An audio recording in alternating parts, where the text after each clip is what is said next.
appreciate you hopping on. I really do. No, yeah, it's awesome.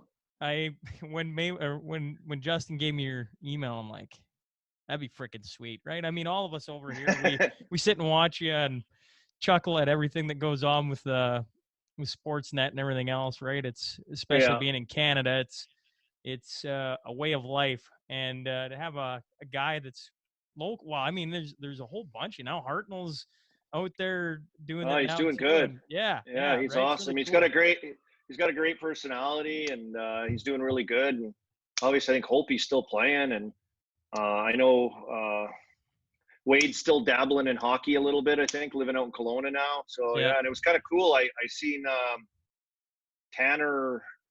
Who'd you have on? Tanner Novlin.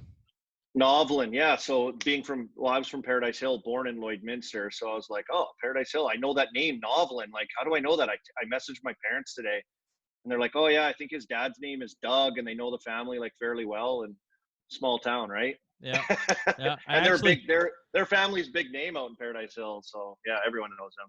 100%. And I actually just finished sitting down with Cale Clegg the other night. And Yeah, great guy. Yeah, great kid. Yeah, hopefully. Who else did I know? Back. This is crazy. So with Sportsnet, I guess we'll get into it when we start. I guess we're going. Are we going? I have kind of, right? Kind of.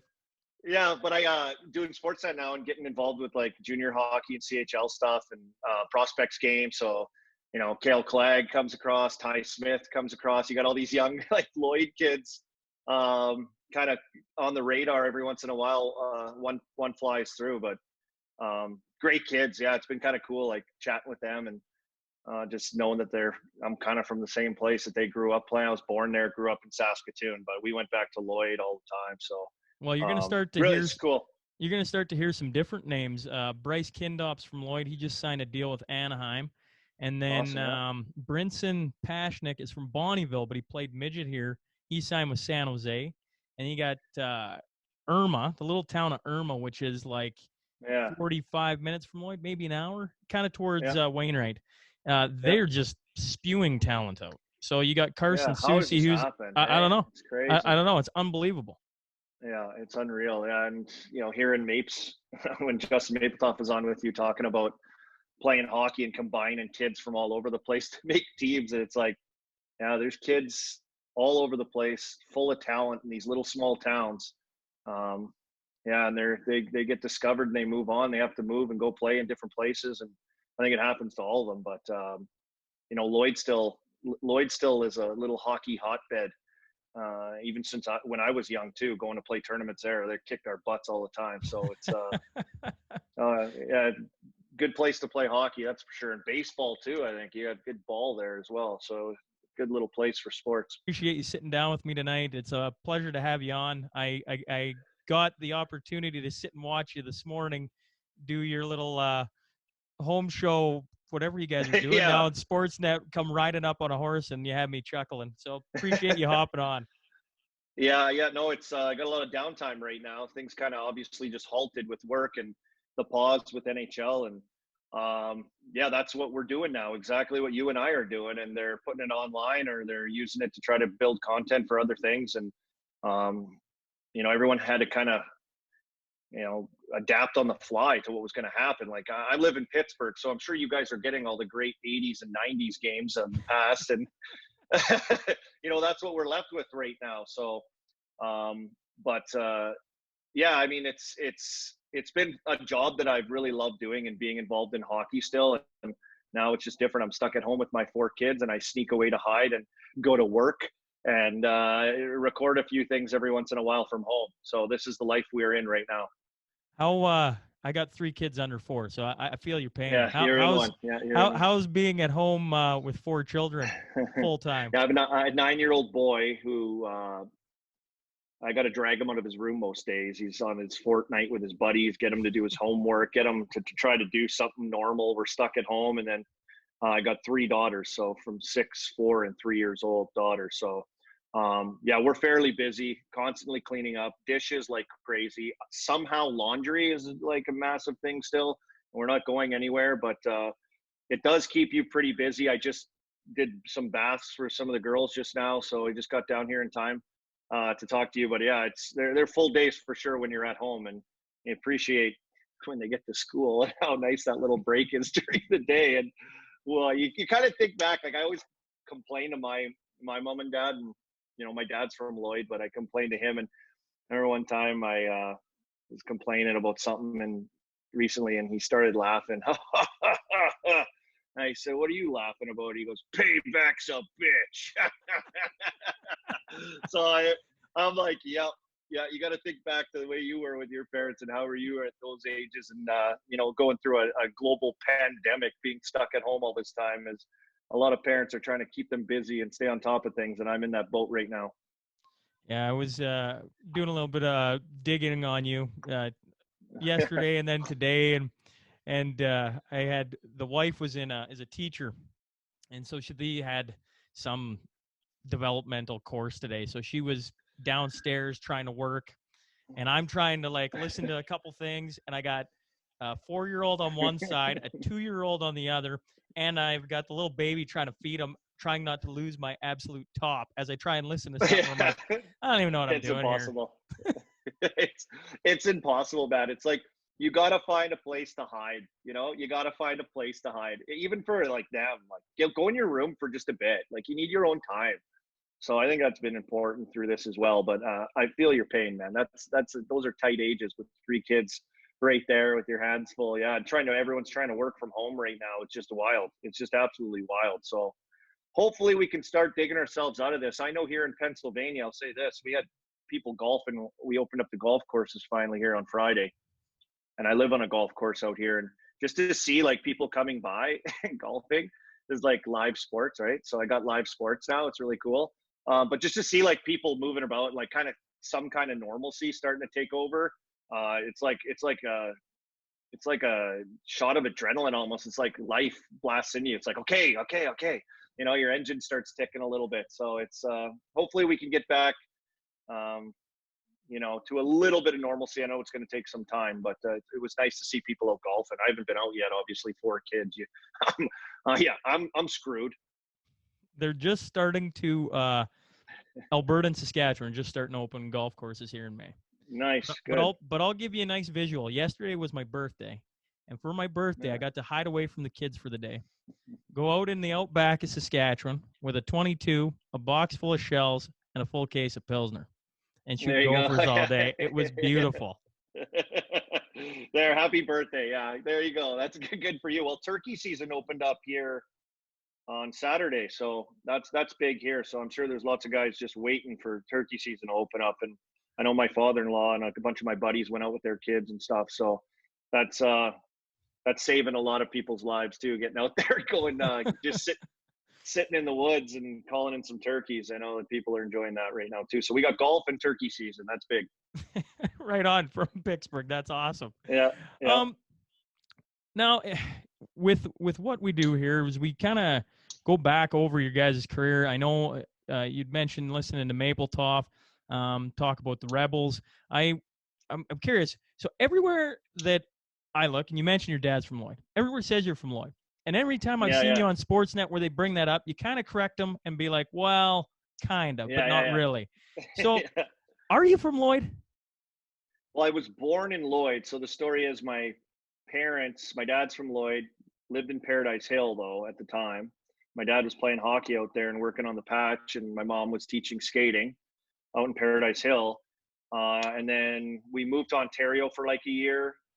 And then we moved to Saskatoon, and that's where I grew up once I started school. So I was raised in Saskatchewan, let's just put it that way, and grew up and played minor hockey and went through school in Saskatoon. And that's, where we live. My parents still live there now. My sister still lives there. Try to get back every summer at least now. And when I played, I had a place there and lived there all the time. So spent some weeks every summer as a kid as well up at Loon Lake, where my aunt and uncle have a place up there, and been up there quite a bit. I think Holpe's family, his grandparents, own a place just on the corner from my aunt and uncle. So I saw him while he was going through the junior ranks. Didn't see him too much after that, mostly in Saskatoon, working out and playing some summer hockey when he was there. But man, he's turned out to be a hell of a player, hasn't he? And just in and around that area has kind of been where we've kind of hung out as a family. Obviously, grew up and spent summers. Yeah, and Loon Lake's a beautiful spot. Awesome place. Now, did I hear your mom was a skating coach? Is that figure skating?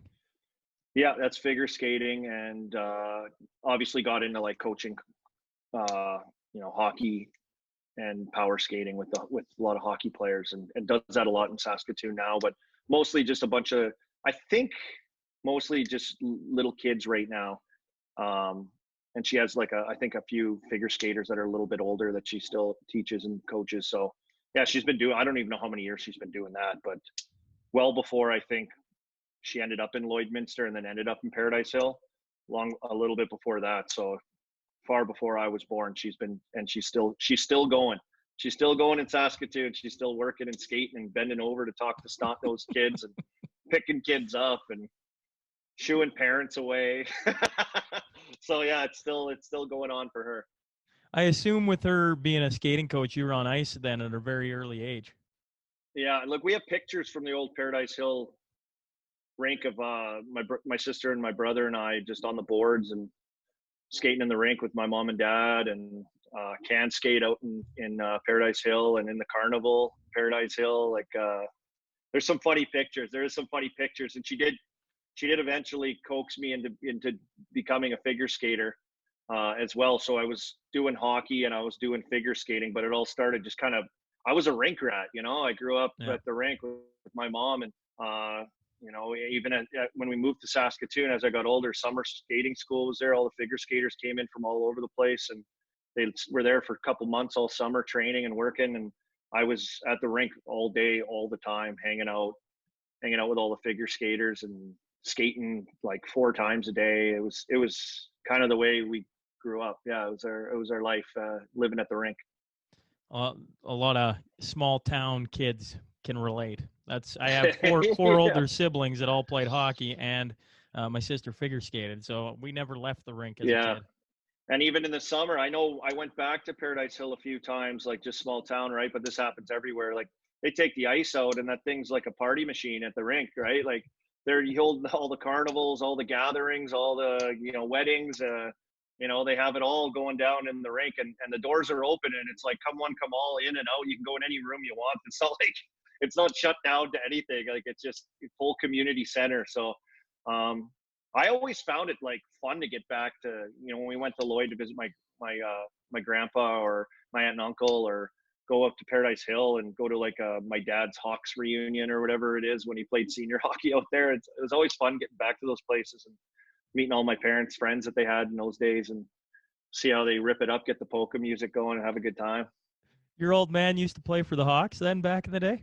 Yeah, he did. And I think he coached as well. So the weird circle of like small town and hockey, and is like Justin Mapletoft. My dad and his dad are good friends. And I think Frank, his dad, ended up coaching my dad for the Hawks. And then they may have coached together. I don't know exactly the whole thing. And then in Lloyd, there's, I don't know if my dad played with Sam Chapman, who's there too. And who or Greg Chapman, and his brother, Blair, who lives in Pittsburgh here, who I ended up meeting when my dad just retired from work.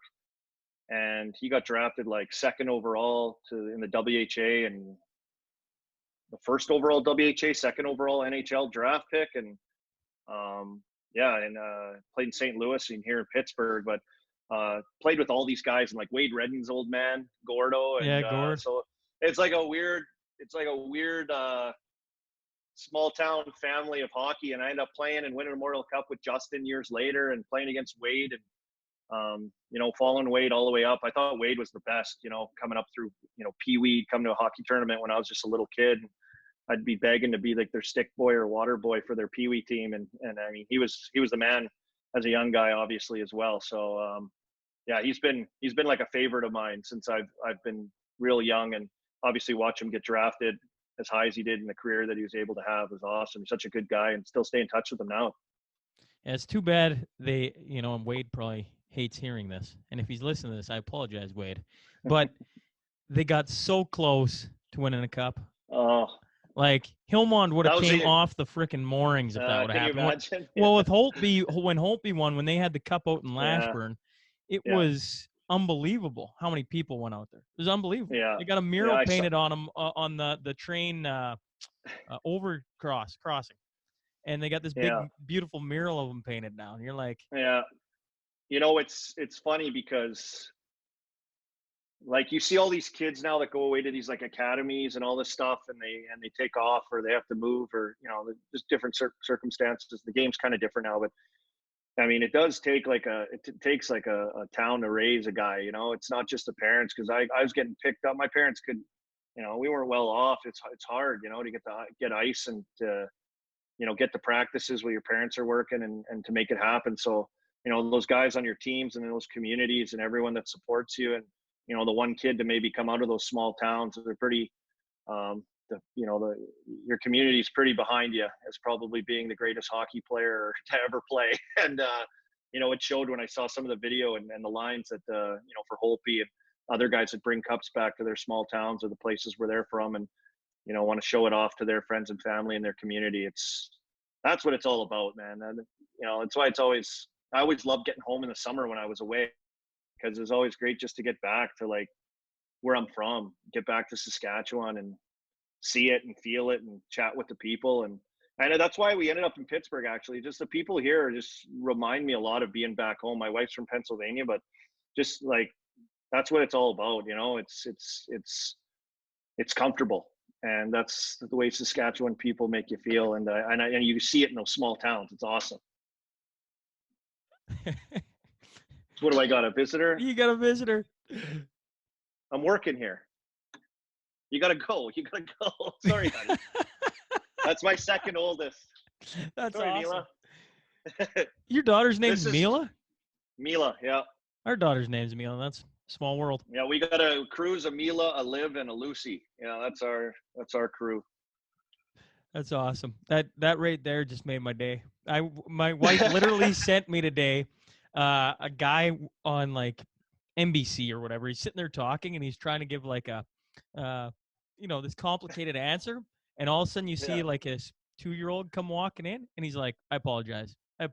And then all of a sudden on one of those rollers, whatever they're called, where the kid can sit and move his legs and it rolls around, all of a sudden like a 1-year-old just comes strolling in by himself. You're like, and then the nanny comes in and she's caught on camera and she's like, oh my God, she's trying to grab him and pull them all out. Yeah, I saw that clip too. That is hilarious. And that was just funny because that's from working from home, but now everyone's doing it. So I can imagine everyone's Zoom calls or whatever they're doing when they're actually trying to, work deals or, keep business alive. And you've got the whole family walking in and out of your Zoom shot. So you hear some funny stories, people with no pants on and everything, right? That's right. Girls, you gotta go. Lucy, go see mom. It's honestly, I find it really refreshing. You watch you guys on Sportsnet, right? And you guys always have like these magnificent sets, and they're so like, yeah, they are like they're just amazing, right? Everything's so professional, and now nobody can really. Everyone's like, well, what can we do, right? This is what we got to do with. So now This is what I did. I took my jerseys. They were sitting on the floor in the basement. I'm like, well, if I got to do stuff from home, I'm going to make it look like a hockey man cave kind of, and it's not. But I just did that behind me. I hung some jerseys up for the places that I've spent some time and played. So it made it look cool if I'm going to be doing this kind of stuff. Oh man, well, it looks really good. I go back to I think it makes you guys feel a little more relatable when you got kids rolling into shots, because that's all of us right now. Everybody's dealing with that right now. I can't imagine. My wife's on maternity leave. We extended it. But I'm trying to think right now. I'm like, I cannot imagine if we were both working full time with 3 kids. And how do you do that, right? Like, you're trying to be on like a work conference call and she's doing something. It's like, so who's watching the kids, right? You can't put the kids anywhere because there's nowhere for them to go. Yeah, we're making it work, man, aren't we? We're making it work. We're making it work like our parents made it work when they were battling all the time when they were raising us. So I guess we're all in the same boat, aren't we? Here's it's 1997. Go back to 1997. Okay. Yeah. The Bantam draft just happened in 2020 here. Yeah. Crazy. Where were you when the Bantam draft happened and you got taken in round 6? Yeah. 103rd overall? I don't even know how many rounds were there even. I don't even know if there were that many rounds, I was pretty late pick. You were still picked? Yeah, it was cool. It was really cool. I was shooting hoops down the street at my buddy's house, Brian Heisler, who I spent a lot of time at his place shooting hoops. He had a nice basketball hoop in his driveway, and I was down there playing rebound with a few of my buddies, and no big deal. And I remember my sister came running down the street. You got to come home. And we were in the middle of a game. I didn't understand. I didn't even know like the draft was happening. You know, it was just like one of those things. And I think that's fairly common story, not like it is today, but I got home and they told me I got drafted to the Red Deer Rebels or whatever. And I was like, oh, that's great. And that was like it. And I went back down the street and started shooting hoops. Like, it was just like, didn't register, you know, it was like whatever. Like the only thing that I'd really seen at that time too is Saskatoon Blades. And growing up there, I mean, they were hot. Like they just got Sask Place, and it was packed to the top every night for the games back then, and watching those guys. So that was kind of NHL hockey for me as a kid, and obviously watch Hockey Night in Canada on TV. But you know, making it to the Western Hockey League was like, if you could, you know, it was awesome. So it didn't really register that like a draft meant anything, but nonetheless, it was still pretty cool. You know, to be selected, and yeah, like middle of the 6th round, I believe I was taken. So whatever that means when you go to camp. Did it mean anything when you went to camp? Not really, and I went there too. Like Mapletoft had played as a 16-year-old there, and you know they had Steve and Pete. They had all these like they had good players, but they were all like tough. They were really tough. And I was small at the time. I was actually hilarious story. So I went to my first camp ever. I got to play a main camp game playing against all the big guys, and like there was fights all the time. It was crazy. It was like kind of from like the old Western Hockey League, and it was starting to transition to a little bit of a different game, but it was still crazy. Like my first year was the first year that we went back to warming up, where 2 teams are on the ice for warm-ups instead of doing like the split team warm-ups, just in case there was absolute gong shows and warm-ups, which was so weird, right? You warm up and then you come off and have to wait like 45 minutes to an hour before you got to back on the ice to start the game. That's how crazy it was. That's how they had to do it to keep the team separated. But, you know, going to camp like that, and I was really small, 6th round pick, really, really skinny. Like I was like 135 pounds, 5'9", 5'10", was like smaller guy. And I grew a bunch the next year, and they said they wanted me to put on 10 pounds when I came back for my 16-year-old year. And it was still like Terry Simpson running the team and Wayne Simpson. And I came back as for my 16-year-old year, and I was laying in the parking lot on the back of my buddy's truck, Michael Garnett, a goalie that we had with us at the time, who ended up playing in the NHL for a bit and then had a great career over in Russia. But we drove up from Saskatoon together, and I was in the back of his dad's truck with my legs up in the air on my back. And my dad's a welder, and he got a guy at work to melt down these little lead plates. And they're taping these lead plates to the inside of my thighs. So when I went in to weigh in, I gained 10 pounds. And I'll never forget, it was like so funny, like calls me into the room, the head coach there, and Terry, and he's like, wants to just talk to a few of us young guys. And he's like, go ahead, take a seat. So I sat down, and the lead plates, when you sit down, you know, it pinched me, and I was like sitting there. I was like, oh my goodness, like what am I doing? I'm gonna get busted, you know, like what's going on right now? So that's how I gained 10 more pounds, and they were thrilled with that when I showed up to camp for my my second camp as a 16-year-old. They were pumped. Crazy, you right? gained 10 pounds, and they were and I was cheating. Yeah, I was cheating. So that's a little junior story. But that was when they wanted you big and heavy and strong and old time hockey kind of thing. So it was always hard for me to put weight on at that, and I was just kind of a late developer at that age. But man, they had some good teams there. Like when Mapes was there, like he's talking about like Asham and BJ Young and Terry Ryan, and you know they had a lot of really, really good players and good teams. And I think they probably should have made a little more noise than they did, but nonetheless they had a couple good runs with some of the teams they had before Brent Sutter ended up buying the team. Yeah, well, The Red Deer Rebels of my generation, of me watching them, were, I don't remember the bad years. I don't remember any years where they weren't like Yeah. a top tier WHL team. Um, Yeah. what was it about that group? You mentioned Mapletop. He'd been on here a couple weeks ago talking about the year you guys, 2001 specifically, where you win the league against Portland in 5 games, and then you Yeah. go on to a Memorial Cup. What was it about that group then? Well, we had just kind of grown together. Like my first year in was Brent Sutter's first year as owner and GM and head coach, and I don't know what else he did. He did everything, but and he came in there and set a tone and got rid of guys, and he ended up keeping myself, Boyd Gordon, Joel Stepp, Bryce Toma, Saskatoon kid. Actually, all those guys are Saskatchewan guys. Doug Lynch. Like we probably had like 7 or 8 16-year-olds on our team.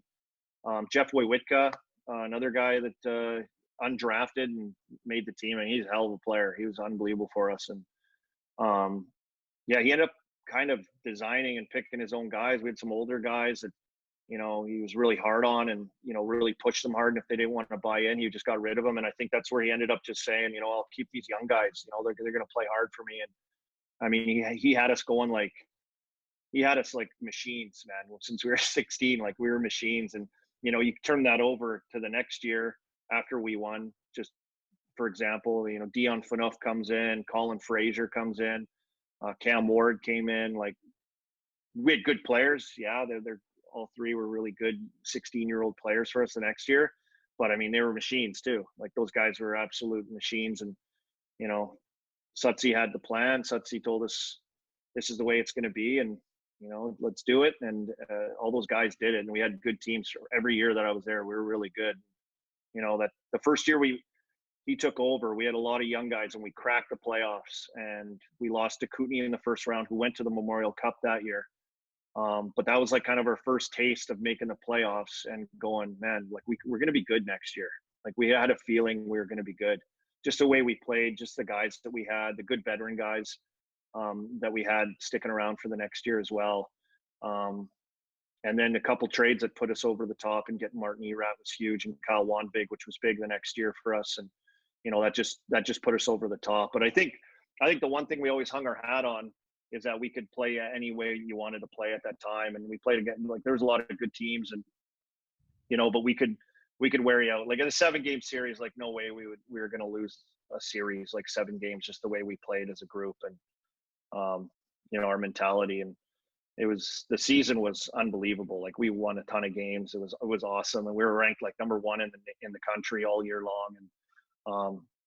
And at the same time, like Sutsy did a good job, like not letting us feel like a ton of pressure, like not letting us get complacent. Like we were just kind of like automatic, like game to game to game to game, and it was kind of just the environment that we learned to be in, and that's the way it was. But I think it helped a lot of us, get to the next level and survive and thrive at pro hockey.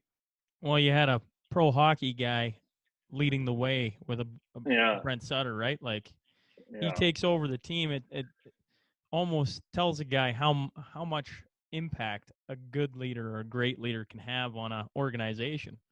Because I mean, within 2 years then of him taking over the team, the pieces may have been there, but he found a way to kind of construct it, and really leave his imprint on it, and on you guys for that matter. Yeah, and you know what? We had a guy in there that had been there for a long time, in Carter Sears, who was the guy that, was the head scout that drafted all of us. Like he was with us, through our entire careers. I still talk to him a little bit here and there, but he was the guy that kind of scouted all the talent, all these young guys that came into camps, and the Jeff Wojciechowskis and all these guys that, were that their staff were able to find. And, Carter was a big part of putting that team together with Brent and the pieces and the guys that fit in. And, you don't get too long to get a crack at the Memorial Cup, man. Some of these guys, like we lost Mapes next year. Lupus Chuck was gone. Wanbig was gone. Erat was playing in the NHL. It was crazy, the turnover that happens in one good year when your team's really good. So, you got to hit it when the iron's hot, and our team was good for a bunch of years there. Yeah, well, you guys went to back-to-back league finals.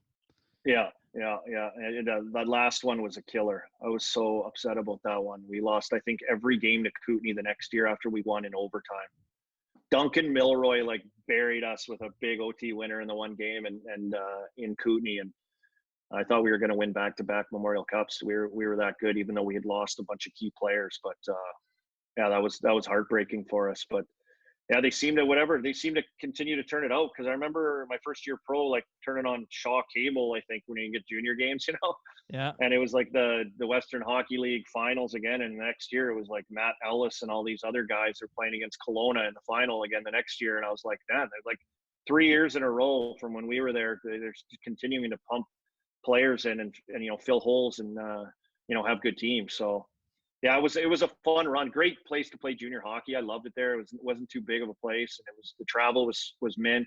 Like we were right central to everything, and in and out. We had some great rivalries with Calgary being so close, and obviously in our division and Lethbridge and some of these other places. But yeah, awesome town and city to play junior hockey and grow up in. And obviously the facility we had too is kind of crazy. You go from playing in like your minor hockey rinks and midget AAA and wherever the heck you are, to go into like a beautiful rink there, the Centrium, and able to stay on the ice as long as we want, and sweet new equipment, and gave us awesome hockey sticks. And like, I mean, I had used equipment most of my life, so I was living the dream. Playing junior hockey was awesome. How about billets? I always try and bring up with guys the billet family. Did you have a family you stayed with for your 3 years there? Yeah, I did. I stayed with kind of 3 different families, but predominantly at the end, my last few years at a family, the Tomelty family. They're dairy farmers just outside of the city, but they had been the longest tenured billet in with the Rebels at the time. So they had all the the glory days when the team started, and the names and the pictures on the wall downstairs to go look at some of the guys that they had come through there, guys that were playing in the NHL at the time and everything. So it was yeah, it was really cool to be around that and kind of be away from everything a little bit. So we were about 15 minutes outside the city.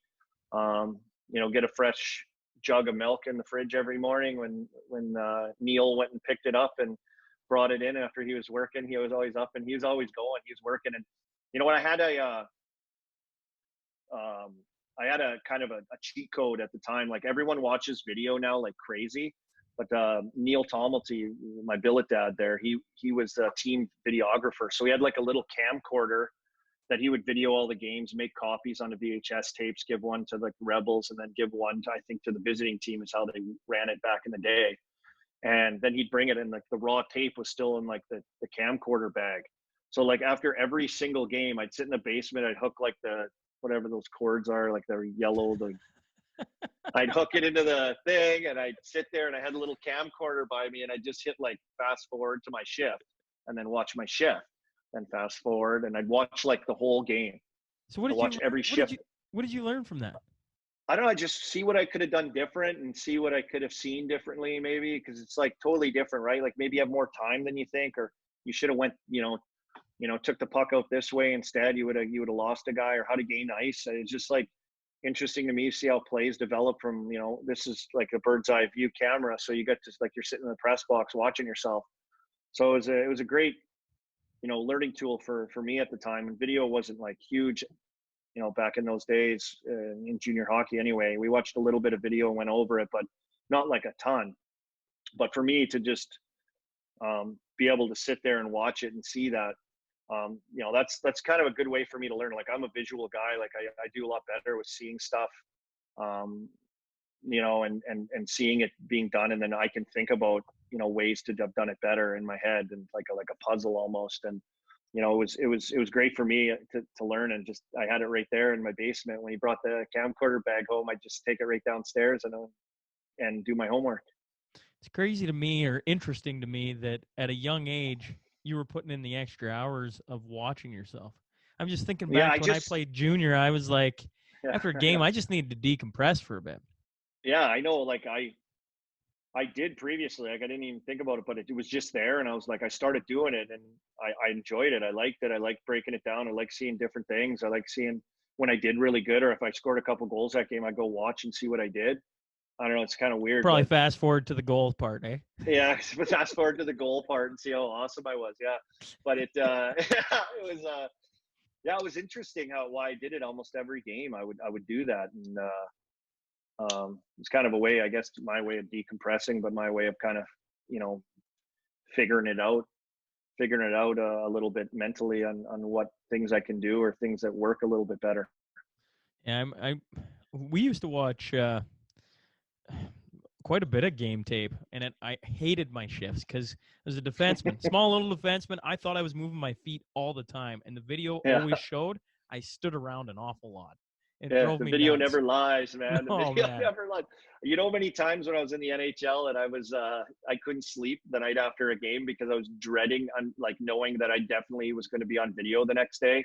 Not because we lost, not because of anything else. It sucked that we lost, but I was like, he's going to destroy me on video tomorrow. Like I am going to absolutely get killed. And I was so anxious that I'd be bumped off another line just because I had like 2 or 3 bad shifts out of like 18 shifts in a game or whatever you get. And it would ruin my night. I mean, that would absolutely ruin my night. It's crazy. so when you're at that level, the NHL, and Yeah. you're in fine company, fine company, and the difference between having 18 minutes or maybe 9 minutes in a game could be the result of a few shifts. I could see how that could weigh on anyone. Oh yeah. Like I mean, we can get into it later when I finally crack the NHL and I get a chance, like playing with real good players and getting from the fourth line an opportunity to play on the first line. And it starts going really well. And then, you know, you're kind of like that. You're not like a first line guy, but you do a good job where they can put you there. And you're expected from your line mates to make certain plays. But in your brain's going, man, you're going to kill yourself. Like, you can't do this stuff. You cannot make that play right there. Like, you don't, like, your coach doesn't care, you know, what those other 2 guys do. But if you're the guy, you're going to be feeling it and hearing it. So, yeah, it's a fine line. It's a fine line at that level between, you know, those 5 or 6 minutes extra or less that you get for sure with the way your game is. Well, speaking of the NHL, fast forward to 2001, the NHL draft, in Sunrise, Florida. Geez, that must have been awfully nice. It was awesome. It was like the first kind of travel trip our family had gone on. You know, I think the first time I ever flew on a plane was to go play in the Western Hockey League Championship. I think we flew there and bus back. I think. But that was like the first time I'd ever been on a plane. And then the second time I'd been on a plane was after that. I flew to the Combine in Toronto, which is like 3 days after we had our parade in Red Deer. I had to leave, which sucked. I hated it.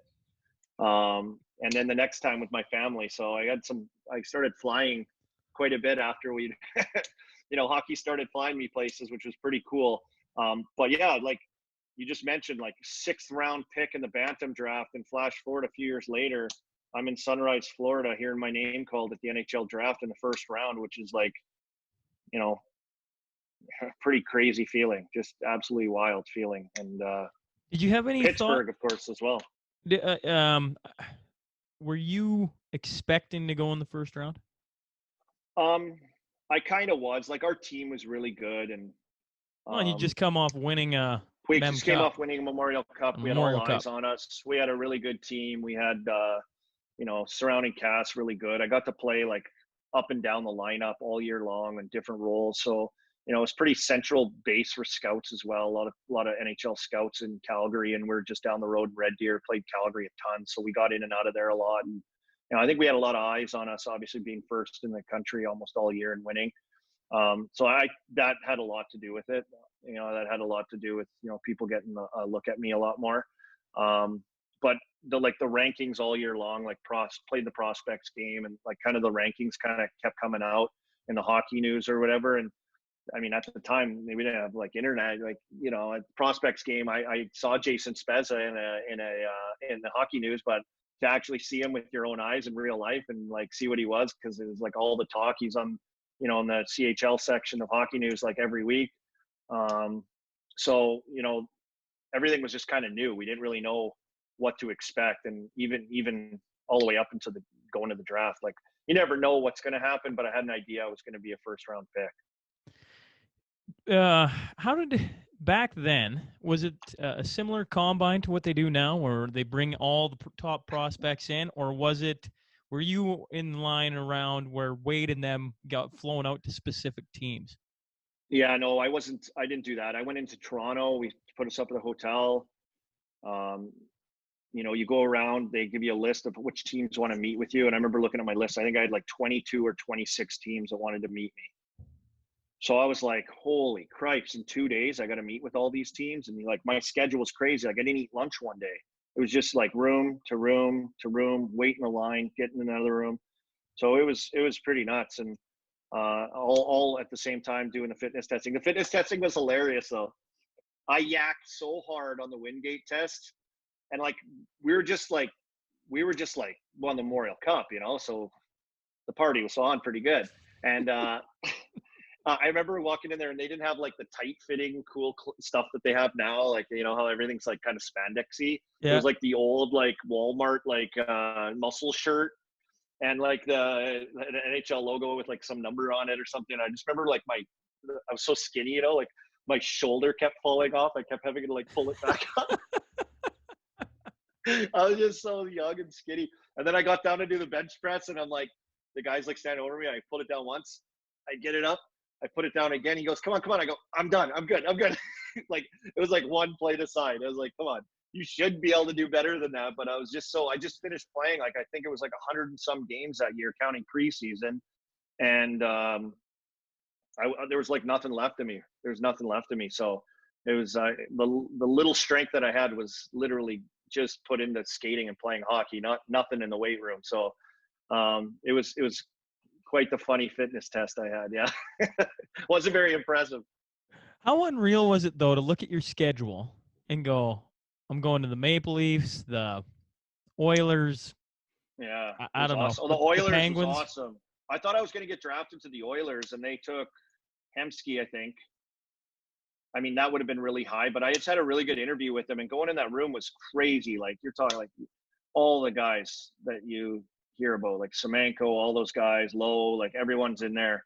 So you walk in the room, and it's just like you recognize every single guy, and it's like it's pretty intimidating, but also like super cool. Like, to see those guys for the first time, like seeing Gretzky on the draft floor during the draft. First time I ever saw Gretzky in like real life, up close, sitting there with my parents. Like, there he is! Oh my God, there's Wayne. Like, it's just one of those surreal things. You're kind of at the NHL level, kind of, and there are all those faces and people that are in the game are there. So yeah, going around all the teams was each team was different. Some teams had like different strategies asking you questions. Some teams were just relaxed and wanted to get to know you. And yeah, it was a really cool experience. It was pretty neat to go through all that. Before we carry on, you have a pen in your hand, don't you? I can hear it. Yeah, can you hear clicking? Sorry about that. I'm like, what is that? What is that clicking noise? It's a bad connection. No, it's a it's a ballpoint pen. I don't know what the hell I'm doing. Yeah, sorry, I'm wrecking your damn podcast. No. It's all good. It's something I'll easily click out this little spot. It's not a big deal whatsoever. Heck, we've caught it. That's the big thing. Yeah, good. I know I'll get some listener who will be all over me because there's who's clicking the pen, right? That's exactly what's gonna happen. I've been on live TV, and the camera shots are cooking around, and I'm sitting there click clicking my pen, like probably like just like a little tick, and I look across the table, and the host is staring at me. He's like knock it off. It's bugging him. Like I'm irritating the heck out of him, So I'm like, oh geez. I'm like, oh my God, okay. Then it comes back on to like the three of us, and everything looks cool. Meanwhile, he just gave me the googly eyes. Yeah. So yeah, TV's wild. When you go back to interviews, team interviews, mm-hmm. You mentioned different teams have different strategies. Is there one that just like, you mentioned Edmonton being surreal because you walk in, you know all the faces. Yeah. Is there a team that sticks out when you just look back and you're like, man, like why were they asking those questions? Or yeah, San Jose, I remember, was a pretty tough interview. Like asked some questions like about the Western League and how tough we are and certain things, and I was pretty confident we were like the toughest. We had really tough players, and I played on a team with like Vandermeer. We had like Steve and Pete was in Calgary at the time, and Goddard was in Lethbridge. Like our division had some pretty crazy guys. And I was like, we got some really tough guys. And we just finished playing like Valdor, who had a really good team. Like they were an unbelievable team. And, I spoke to Q and about Simone Gamache, who was one of the best players in the league that year. And if he's tough because, and all this stuff. And I'm like, I don't know, he had a good year. Like I was, to being nice and stuff. And then the guy like just started naming like Sandy McCarthy, George LaRocque, like going through all the guys from the queue that are all like super heavyweights in the NHL.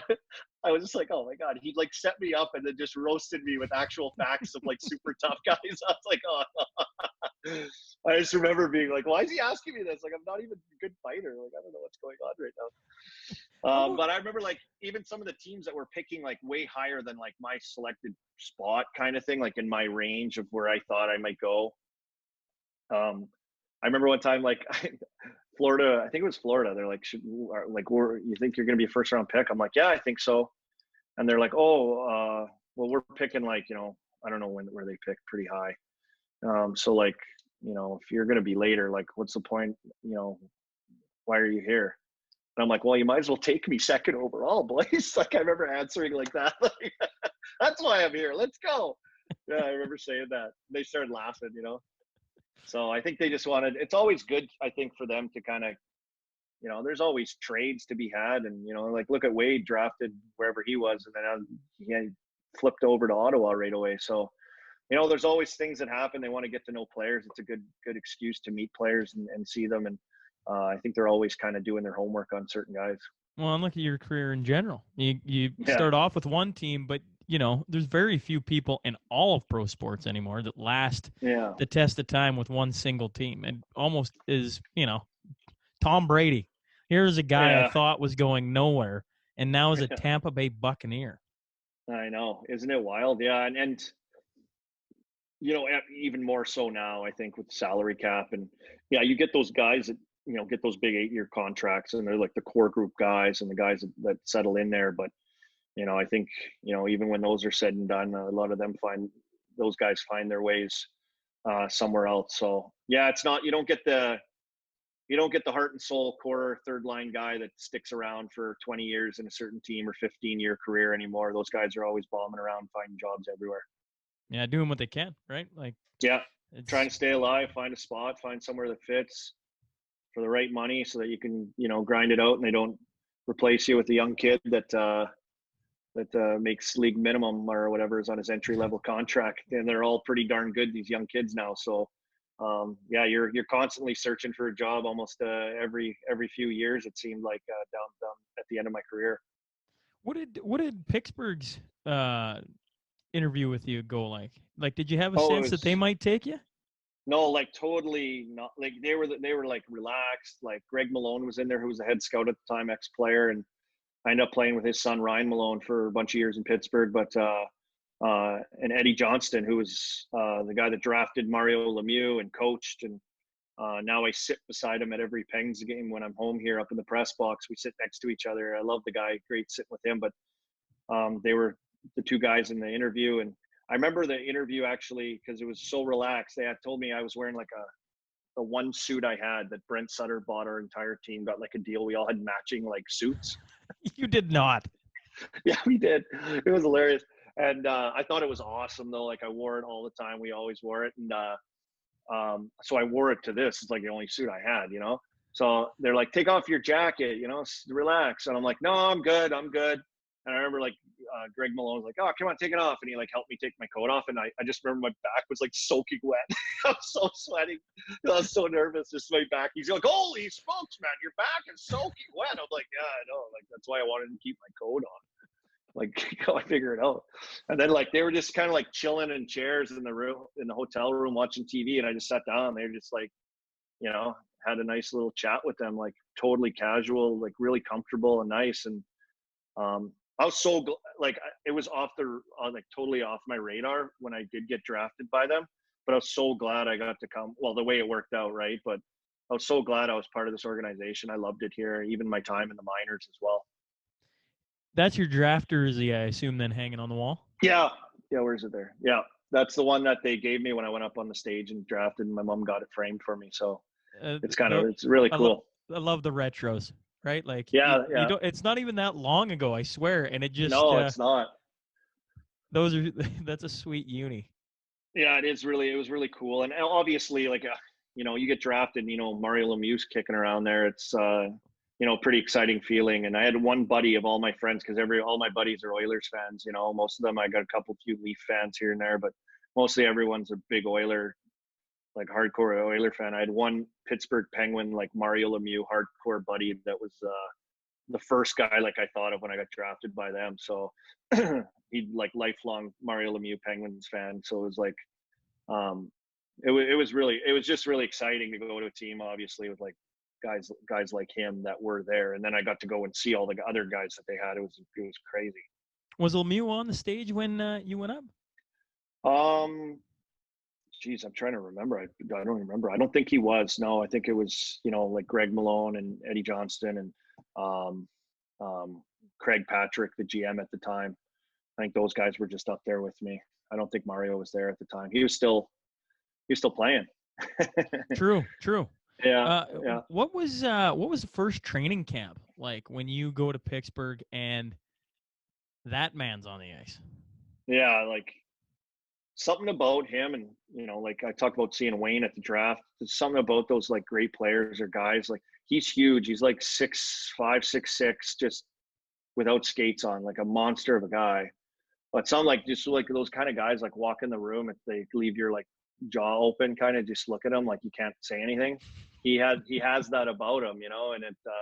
So seeing him just kind of strolling through the room, and he's so big and cool the way he walks, it's like interesting, like watching Michael Jordan documentary that's on right now. Like he looks so cool. Like he had the earring, his tongue was out, he walked all cool. Like he's the greatest thing ever, right? Like you see like a guy like Mario, like the same thing. You like just look at him, like it's just like awesome.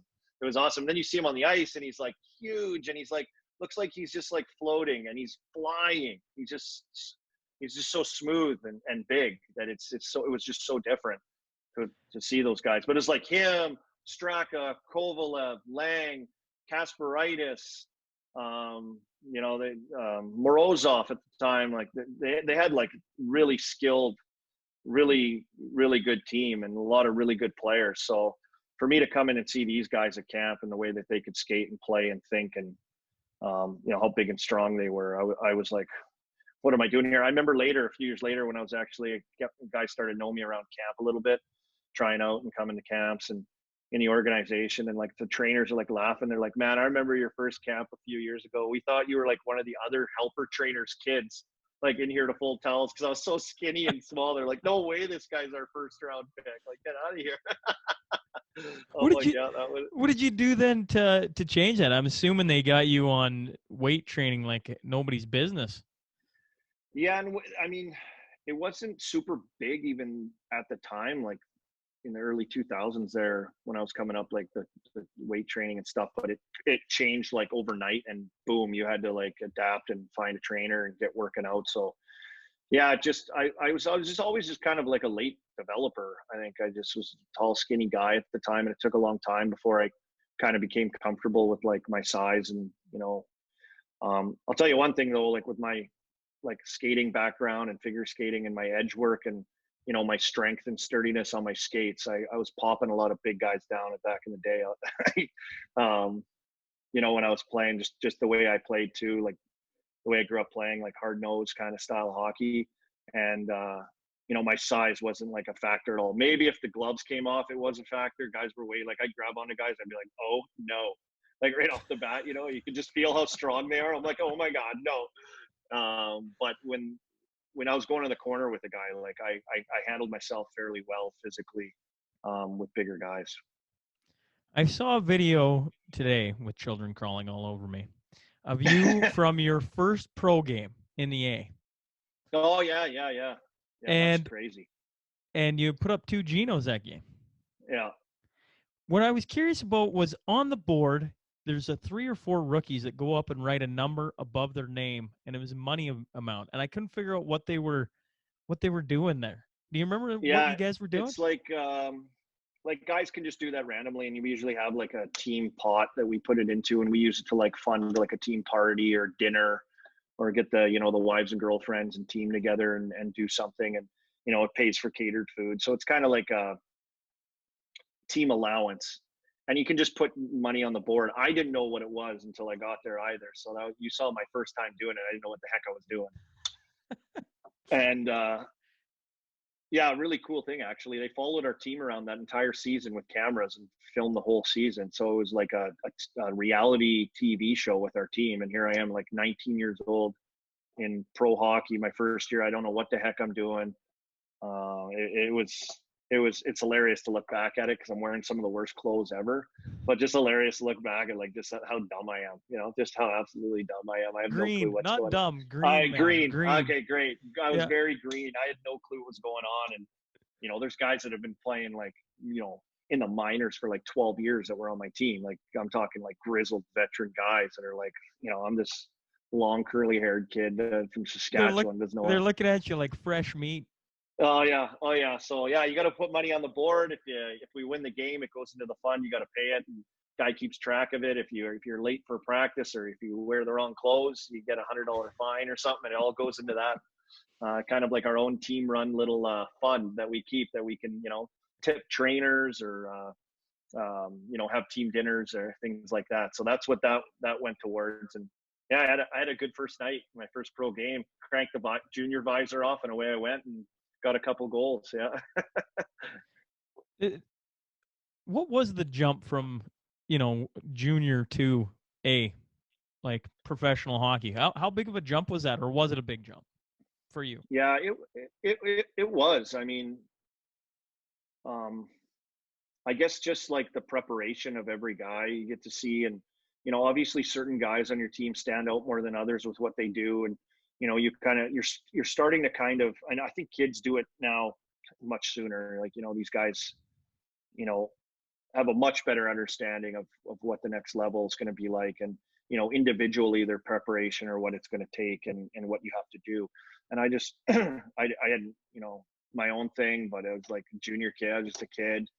And then you get there and you see guys warming up, you see the way guys take care of themselves, you see the way the guys, handle themselves around the rink, and, on the ice, and what they work on after, and sometimes how you're on your own to kind of do stuff, and, no one's holding your hand and going, hey, come here, let's do this. Guys get together and they do it on their own. And yeah, it's an eye opener, massive learning experience. And you know what, I always, when I finally went up and I played with Crosby, I always rip on Sid. I said, buddy, like, you didn't even play in the minors. Like, you have no clue what it's like to like battle and grind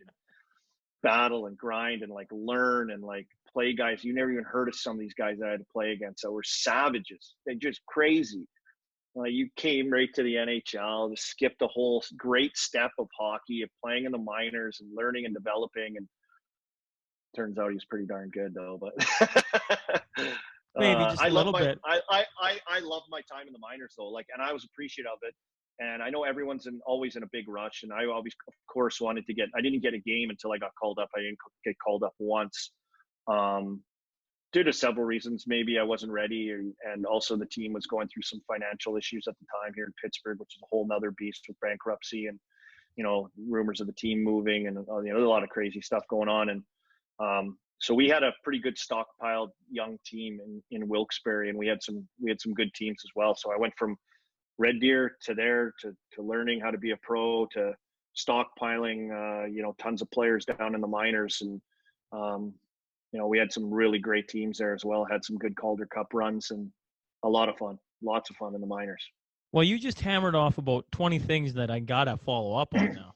What the heck did Sid the Kid say when you were busting his balls about not being in the minors? Oh, here you go again. He always gets going. Oh, here you go. Oh, yeah, the minors. Oh, okay. I always like to get him going. I like to give him a hard time about that. But you know what? For as good as he is, and his kind of path that he had is totally different than anyone's, but still, like, just a super grounded, like, totally great, normal, genuine hockey guy. So it's we had some great times together, man. I loved hanging out with him, and obviously practicing on the same sheet as him every day was unbelievable. And learning from him. I was like 23 years old. He was 18, and I was asking him 100 million questions, you know. Just he's that good. And yeah, crazy that he good sees the game that way. Yeah, I know. Oh my God, I know. Like, I ask him stuff like, buddy, we're on a 2-on-1. Like, where do I go? Like, where do you want me? Like, in between triangle, like to the back post. Like, it's just a feel thing. Like, just tell me what you want.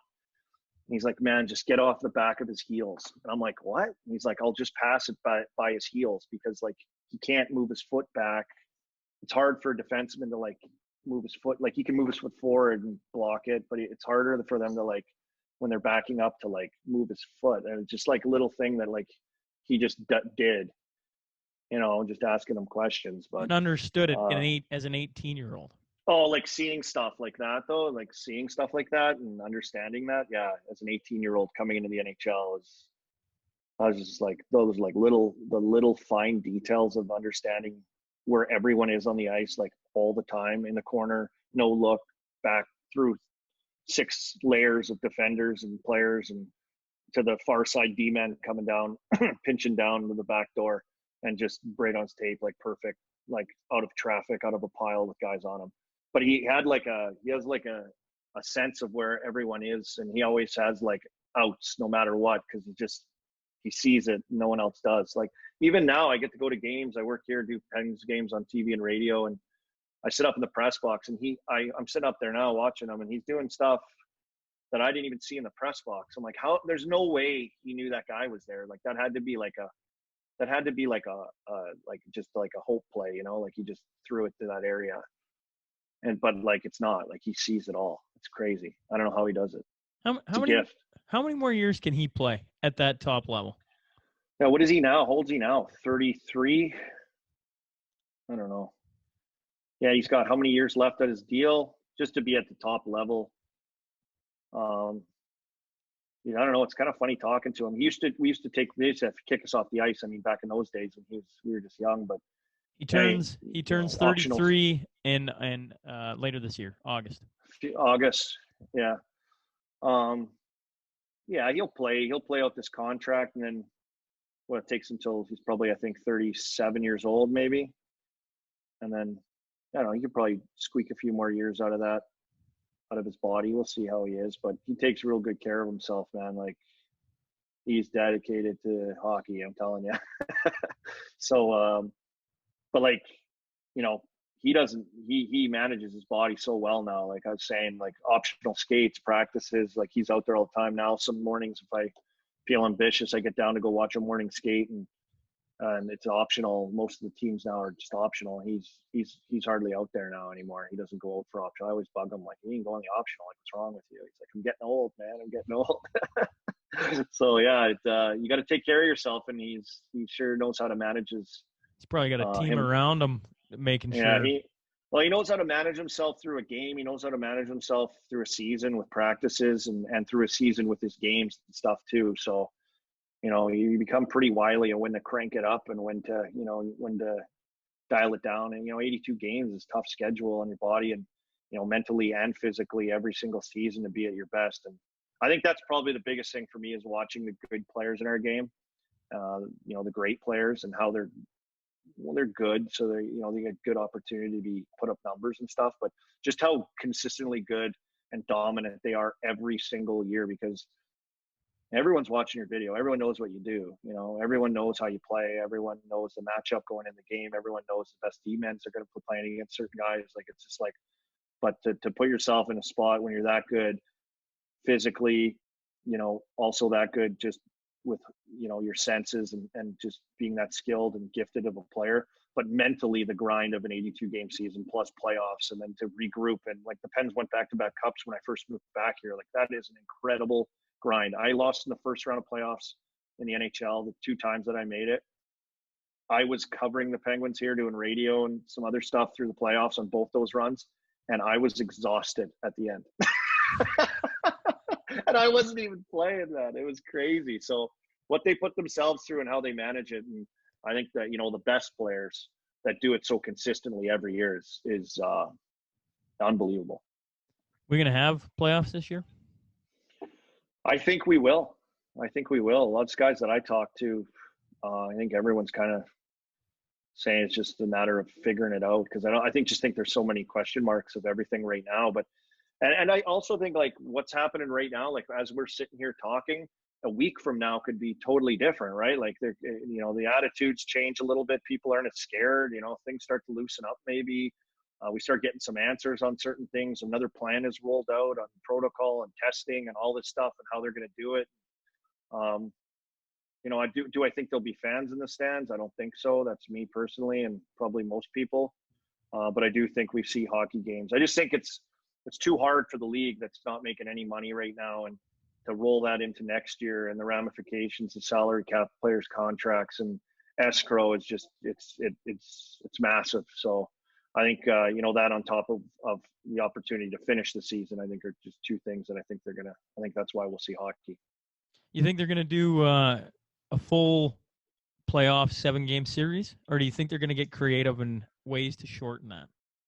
Well, what was interesting, I don't know, did you listen to Ron McLean with Gary Bettman like a week and a half ago or so? It was a really good, yeah, it was a really good sit down. And I mean, a week and a half ago in quarantine is like a month, and might as well be, but things change so fast. But, I thought it was a really good interview and sit down. And I thought it was really good, like, information. I think people just have to wrap their heads around of like what used to be normal might not be normal, coming up. And when Ron would ask him a question, he said, yeah, that's great, but like we might do it different, and like it's the stuff that we're used to being the same. They're just going to find another way to do it, and it might be totally different than what we're used to, but they might have to try different things. And so there's a lot of out of the box thinking to try to get this in. And will we see a best of 5? Maybe in the first round, or maybe we might see some of that for them to fit it in. For me, the wildest thing to talk about right now is next season, starting hockey, if it does go down, and starting hockey in December. Wouldn't that be crazy? I think that, like, for me as a player, never mind playing hockey in the summertime when you're usually off after sitting on the couch all day and squatting your dog to stay in shape. Now you're going to take like a month off or whatever and come back, or 2 months and come back and start in December, like when it's kind of like mid start of the season, which is like pretty comfortable feeling for most players that you're going to start right there. It's just crazy to wrap your head around, but this is where we're at. Yeah, I don't know. If you can get hockey going back around, I think you have it'll be the only time, hopefully, knock on wood, in the next, call it 30 years, hopefully, where you get to you could have a little bit of fun here. Right? Like you could really try some out of the box thinking. And some of the ideas that have been thrown about playoffs is March Madness style, which might be a little extreme, but a winner take all, nice and quick. An international tournament style, so you're in pools, you play each other, and now you get through to a tournament style again. Yeah. Or maybe more like a baseball format where you have a wild card game to get in. And then, whether it's a 3-5-7 or what have you, I think as a fan, knowing that chances are they're going to go back to the way, as things, hopefully, whatever that looks like in a year or 2 years, when things start to, you get to have things the way they are, and you can go back to best of 7s and 82 game seasons and blah, blah, blah. But for 1 year, for the next year, it could be a lot of fun. And we might see something we've never seen before. That's for sure. And this might be the year to do it. Well, and I think, I don't, you would have played through the year where you guys had the league shortened season, the 40. That was my last games? year. Yeah, I think it was, 48 games, I believe it was. And did the players I was in Montreal that year. Did the players like that, or was that too much? Well, I liked it because we didn't have training camp, which was cool. We just kind of like they ended the lockout. We came back and they were talking about, because it happened so fast. Okay, we're going to do fitness testing. I remember Brian Gianto was our captain. He went in there and said, "Hey, we don't want to do fitness testing." They're like, "All right, no fitness testing. Let's get on the ice. Let's get going." Because we had like a week before we started the season. It started right away. So that was pretty crazy. But that, like, the whole attitude was, during the season, it's a marathon. It's not a sprint. There's going to be ups and downs. Like, we knew it was a sprint. So it changed the whole mindset right from the start of the season. Obviously, getting a good start every year is super important. But, that year it was like full speed ahead right from the drop of the puck. You had to be going all year. Well, I know in fans, 82 games it's a lot, right? Even for the most diehard, it's just a lot of games. And when you get a league shortened season where, everyone hates it because everybody wants to see you guys play. Everybody playing wants to play. It's not like, but when you get a league, and it is just like every night there's hockey on, and every night it is like everybody knows you got to win the games because you don't get the extra 30 some at the end, right? Like that's really cool. It was different. It was cool, and it just happened that way, and we just had to go with it. And I think that's what's going to happen right now. They're going to say, all right, if they're going to, play in these 4 cities that they're going to, decide and pick, and all the protocol is going to be set up for this entire thing, and guys quarantined everywhere and do the tournament style. Like this is like what's going to happen. They're going to say, "What's what we're doing," and the guys are going to go, "Okay, let's go." I'm sure there'll be some guys a little pushback on it. Like, maybe stay in a hotel for a couple months, but I mean, when it comes down to it, if everything's done properly, I think that's the way it's going to happen. Yeah, I think I was listening. I think it was you that said it actually. That I wasn't thinking of. Honestly, I was like, "Oh, geez, that makes sense. All right, 4 whatever cities, okay, and there'll be hockey with no fans, all right." And then it was brought up, well, what about, an American who has to come up to Canada now and the border's closed? And then what happens when you come up to Canada, now you got to be in quarantine by yourself for 2 weeks on top of everything else, and now you're away from your family and everything else, and you're like, man, that's more complicated than just, hey, let's go play some hockey. Yeah, on top of that, players apparently saying they want a 3-week camp as well, so they got to fit 3 weeks of players getting in shape and doing a training camp again after they've been stuck in their houses for 2 months. So it's interesting times, crazy times right now, and obviously basketball and football is coming up, and canceled the dang Memorial Cup in Kelowna. I was all ready and fired up to go to that. That'd be starting here in a few weeks. That'd been nice. Hey, 15 days in Kelowna. Well, let's go. It's a beautiful spot. Oh, it's awesome. Yeah. This is like, for Canada, specifically this area, this time of year is like the best time of year because you just come out of the long winter that never seems to end. And then it finally does, and you're into what would be round 2 of the playoffs-ish right now, which means you've just gone through the best round, which is round 1, and now you're in round 2, and everything's just ramping up. And, hey, the Oilers looked like they were going to make the playoffs this year. And we haven't had a whole lot to cheer out this way in the last, we get to see McDavid every night, and that's a lot of fun, but everybody wants the playoffs back. And we were about to maybe have a Battle of Alberta again. Oh, I know, right? And I mean, and then you just talk about everything, the Memorial Cup, I mean, I know. The Royal Bank Cup, everything, right? All the different hockey, let alone all the sports. It's I laugh when you say a week feels like a month. It's like a day and a half feels like a month in freaking solitary, right? Like it's unbelievable. Yeah, and we would have hockey every single night right now. I mean, first round's unbelievable. Every night, boom, 2 games, boom, 2 games, boom, 2 games. It's unbelievable. It's just action packed. I'm usually been able to work at Sportsnet doing the first round, which has been awesome in studio every night. Like it's just electric factory, so much on the line every game. So I miss it. I miss hockey. I miss games. I miss the excitement. I miss what could have been this year. And I do a lot of Oilers games at Sportsnet too. So they've been awesome to follow this year, and just seeing how they compete and give themselves a chance to win every night. And obviously McDavid and Draisaitl will make it pretty fun as well. Oh, yeah, they're pretty good. They're okay, hey? They're all right. Oh my God, they're unbelievable.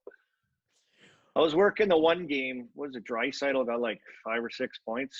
It was right, like last few weeks of the season.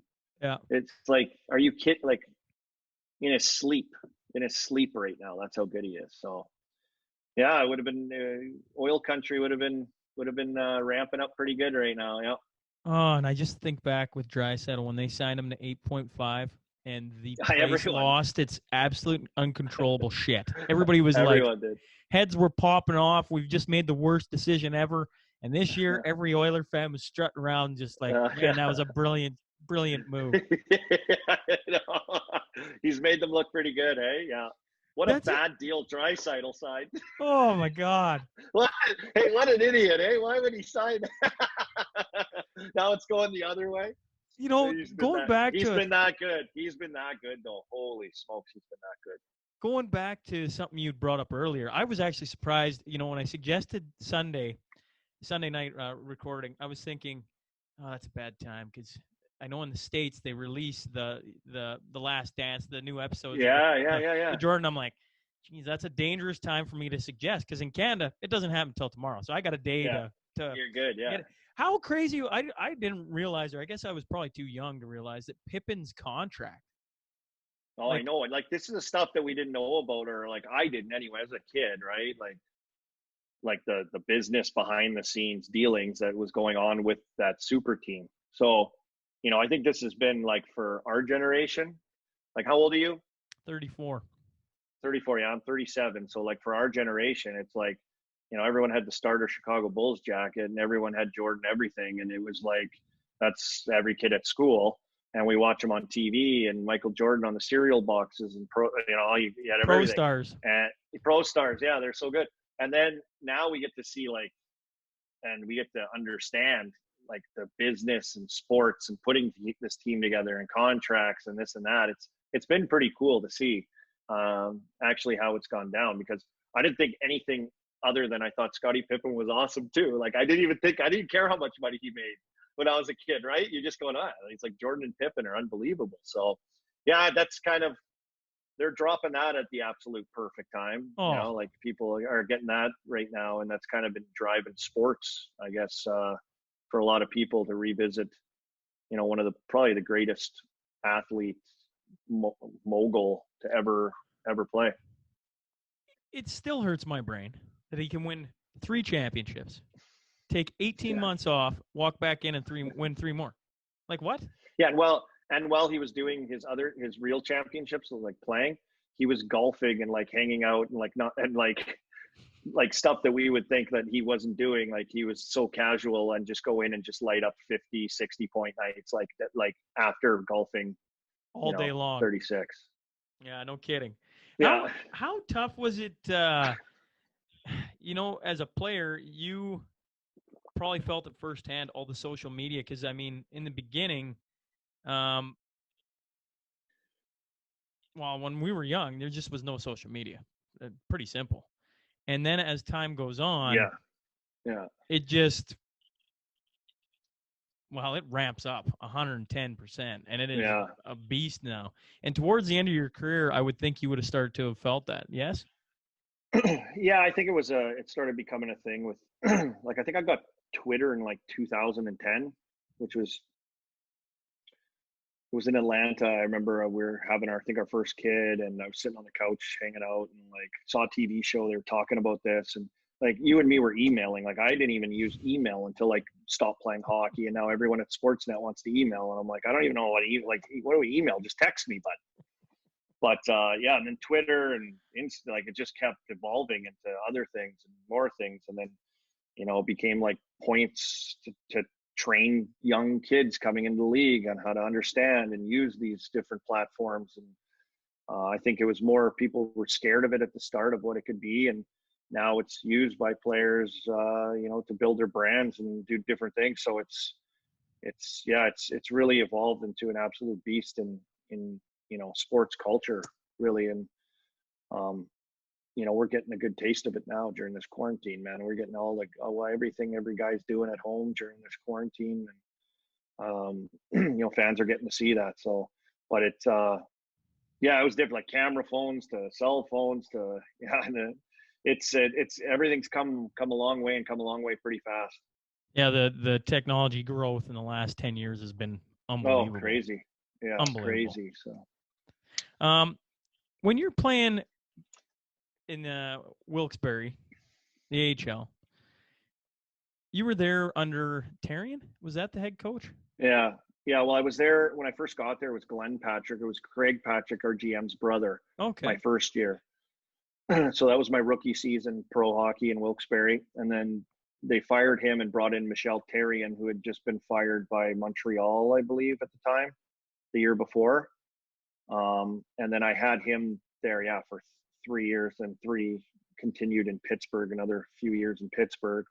So I had him, come in, and little did I know I'd be having him for like majority of my pro career seasons as well. Yeah. Well, when you track your career, you play in the A, and I didn't realize you hadn't been called up. You said you'd never been called up. No, not even game. Years. Yeah, that was tough. That was tough. Like, you're a first round pick, you don't get a game. Like, I had other guys getting called up here and there, and I was sitting there. And then, yeah, I played out my entry level contract, so I had to re-sign. So I signed like a 2-way, 1 year. I think it was a 1 year deal. Out of that, they qualified me. Okay, so now I had to clear waivers. So I came to camp that year. I had a great camp, and they sent me down again, and I had to clear waivers. And this is coming out of the lockout season as well, which was like the best season of American League hockey maybe ever. I don't even know, but it was like stacked with talent, all like high draft picks. Like, every guy that was on the top 6 was in the NHL the next year on every single team. To getting sent down again, and I cleared waivers. So I was like devastated. I hadn't got a game yet. I'm a first round pick. I've been playing having some good years in the minors by then. We had a Calder Cup run and another decent run in those other years, and haven't got a game yet. And then I clear waivers, which like no one wanted to claim me. And I'm like, I'm going to Europe next year. I'm done. Like, this is it. And it's not going to work out. And then flash forward, yeah, like to around Christmas when I got my first call up. How did you get over that? Like, did you call your parents and they talked you off the ledge, or like oh yeah, how? I talked to my agent. I'm like, what's the plans here? Like, what am I doing?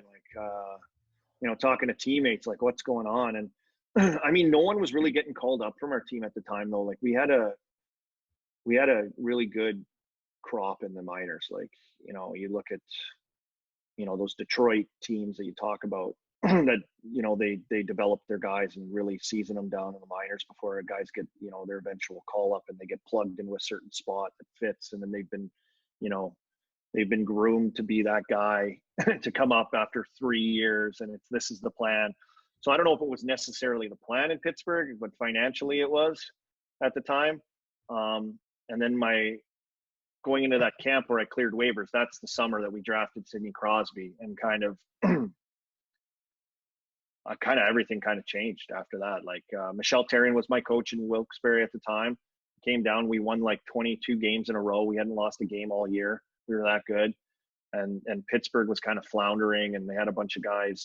Mario was still playing, and it was Crosby's rookie season, and Eddie Olczyk was coaching, and eventually they got fired Eddie Olczyk and brought up Michel Therrien in-house right up to NHL. And I just played for him for 3 years. So I was like, man, this guy knows me. This is, and he was up there for 3 weeks, and then finally he gave me a chance to come up and play. How was your happy dance when you got that call? Oh man, it was at Christmas too. So it was like the first, I think we played 2 or 3 games out of the Christmas break in the minors.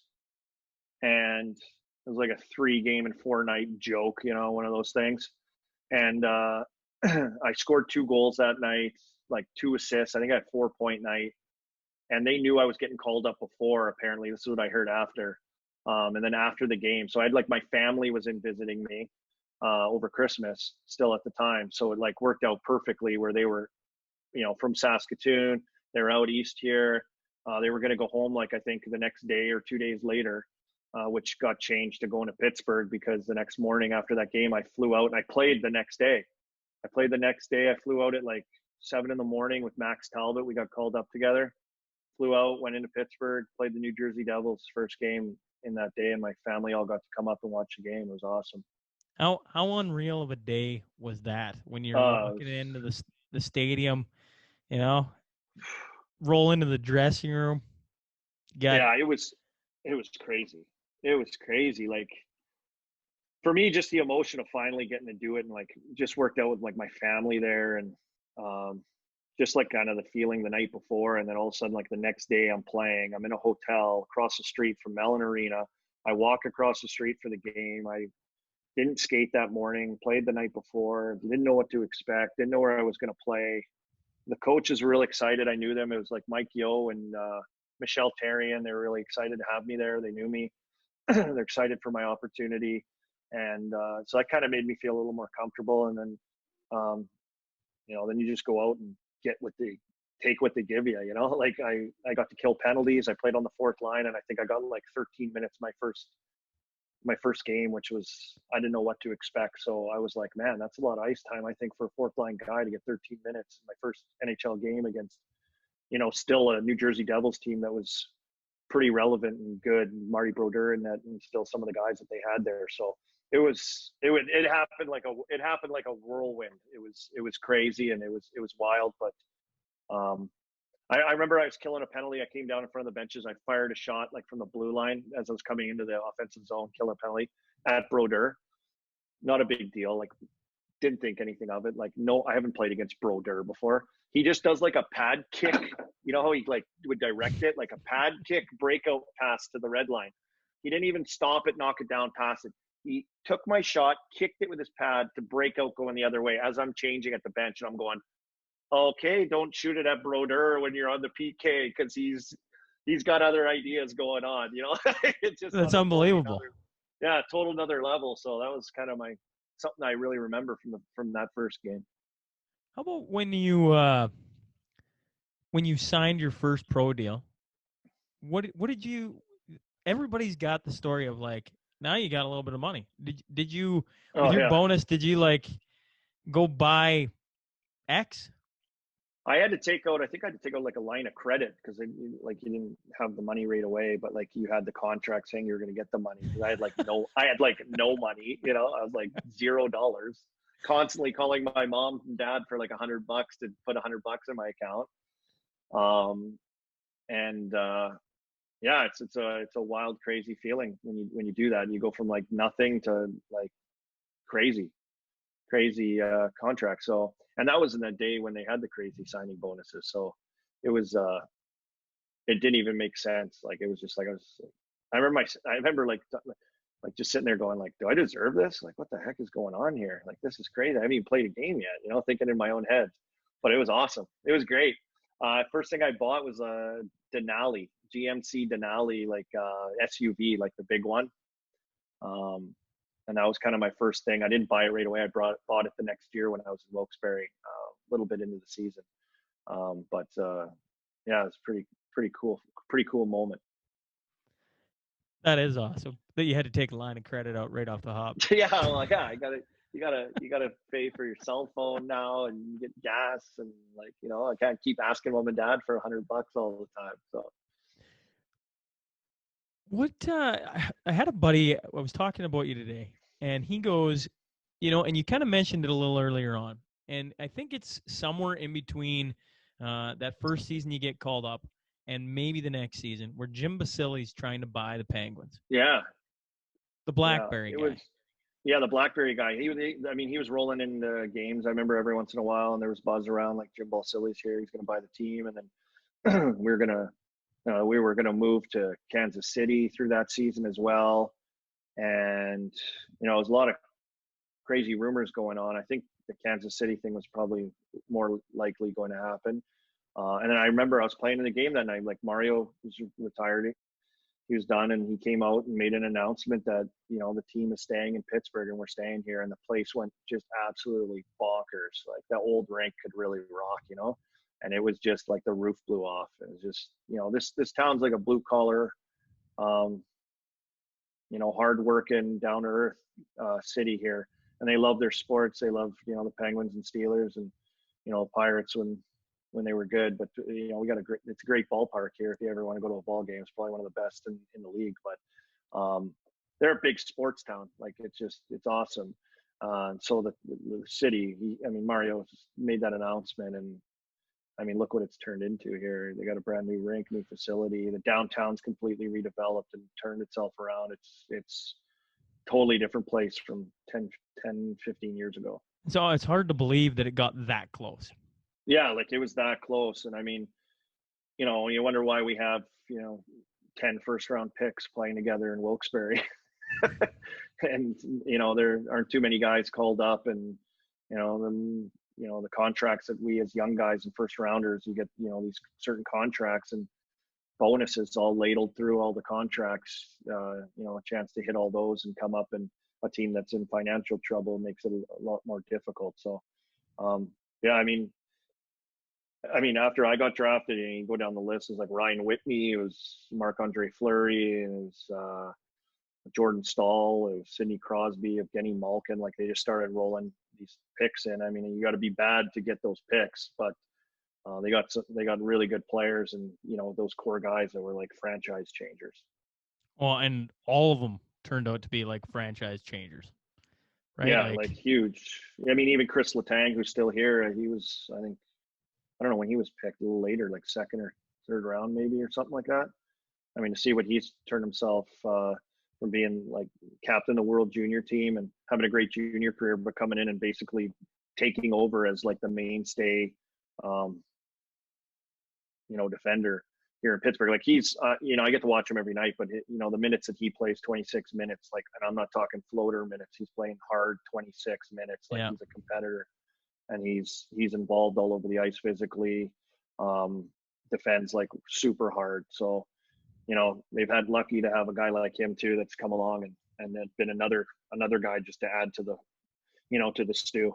Yeah, he was 2005. He was taken in the third round, 62nd. Third round, yeah. Crazy, right? Yeah, he's kind of like just outside of the Norris conversation almost every single year. He's that consistent and that good and that competitive. And I know he's had some injury issues, but when he's playing and going, you put him out there with Malkin and Crosby, and I mean, it's pretty good, pretty good triple threat. What was it like playing on a line with Mr. Crosby? It was incredible. It was awesome. It was like the time of my life, man. It was great. Like he was, I like playing with him because before you go, who was the guy that was with you? Armstrong, Crosby, the 1 year, and it was Andy Hilbert was a guy that we played with for a while. And when I first went up there, it was me, Sid, and Ziggy Palffy. And then Ziggy retired like middle of the year out of nowhere. Like, see ya, Ziggy. Ziggy didn't show up to the rink, and we're like, "Where's Ziggy?" Like Ziggy retired. We're like, "What?" Like, we're in the middle of a hockey season. He just quit. And then they put Andy Hilbert with us, and like my first year in the league, I think I had 40 points and 47 games, and I played like the first 12 to 15 games on the fourth line, and I got like probably 2 assists at that time and maybe 1 goal. So it was like the pace that we went on was, for me, playing with Sid. Like Sid got 100 some points that year, but to be involved and around that, and like the buzz of the Crosby machine at the time, this rookie sensation and all the buzz about him, and you going into visiting team rinks and everyone wants to get a look at him and watch him play. It was just like an incredible vibe to be around every day. Practice, our dressing room was rammed with media.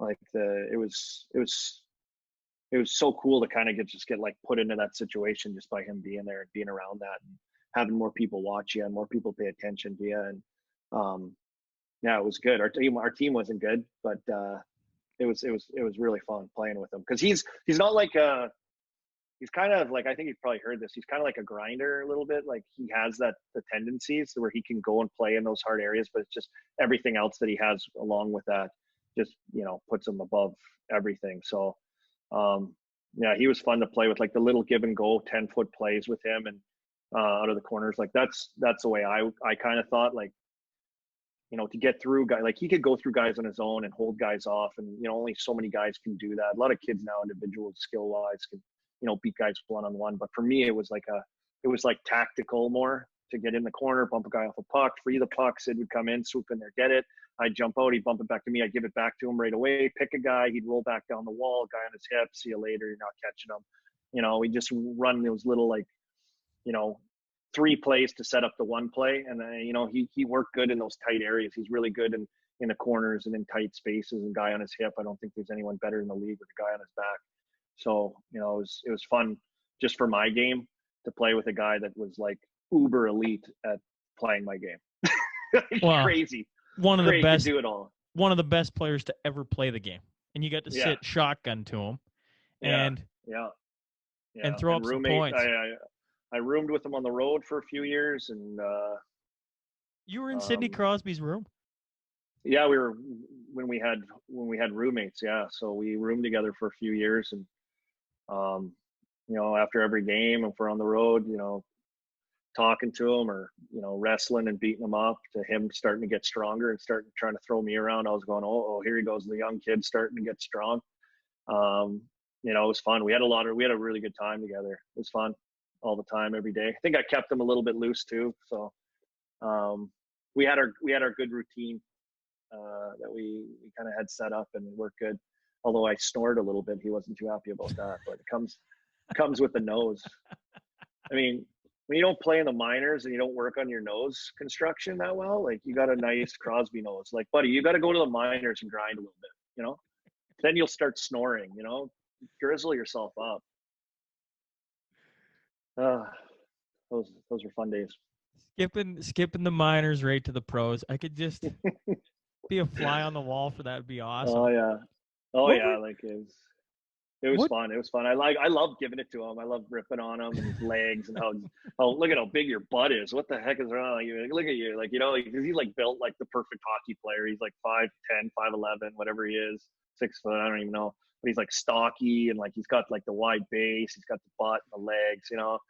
I'm like this skinny, gangly, you know, like opposite. I just like rip on him. But man, we had some good times together. He like pushed me hard. Like, he was younger than me, but he like pushed me hard, practice, like let's go, like in a game, like make that play, you know, like we got to make that play. Come on. Like I loved it. I loved like the competitive factor that he had. And like, he didn't back down from like, you know, we going to Philly and everyone hated him and hated us. And like guys are on his back, like Hatcher and all these giant defensemen. And like he would go right at him. Like he didn't care. Like he was right in there, and I loved it because I was on his line. So I was in there too. It was unbelievable. It was just so much fun. It was just so fun. We were just young and didn't know any better, you know. Who was the biggest guy you got in the corner with and went, hey, you mentioned Darian Hatcher. That was a big man. That guy is huge. I caught him I knocked him down once. I knocked Chara down once with a hit. I thought it was like the coolest thing ever. He's a monster of a man. That's probably the biggest guy, Chara, yeah, for sure. As he is like the biggest guy to ever play. He is he's a giant. And we've all seen his fights where he doesn't look like he should be that sturdy. Like he's just so like tall and gangly. Yeah, he is. And then all of a sudden he grabs a hold of a guy and he's so strong, you know? Yeah, he's so strong and big, and I mean, it's not even fair. Like, I think the guy I work with, Jeff Merrick at Sportsnet, great guy, but I think he says all the time, he's like, Chara should get the lady bang every year. And like, everyone kind of looks like, what? And he's always like, yeah, well, he could like kill like 15 guys a year, and he doesn't. He's a really nice guy. I was like, that's a great point. Yeah, it's good. Really good thinking. When you were sitting in the dressing room and you're playing fourth line and what have you, and all of a sudden your name gets tossed on a line with Crosby, are you sitting there going like, had you had any inkling that were you playing really good, or was there a guy hurt, or how did you slide up? I don't know exactly what happened. I remember I got given an opportunity on the power play. Like, our team wasn't good, you know, so I got out there on a PP, and it was in Atlanta. It was when I scored my first NHL goal. It was like Mark Recchi shot at the net, the rebound popped out, and I just cheesed the rebound in, like, first NHL goal. And then the next game, I think I scored again. We went to Chicago. I scored again. And then I got bumped up to play on Sid's line, like, right away. I was like running a hot hand a little bit, and kind of out of nowhere, Terrian knew what I could do though, and he knew the way I played or where I could fit in. And I was hanging out with Sid already on the team and away from the rink. We were hanging out, so we were buddying around a little bit. And so it was like exciting, you know. I think it was exciting at the time.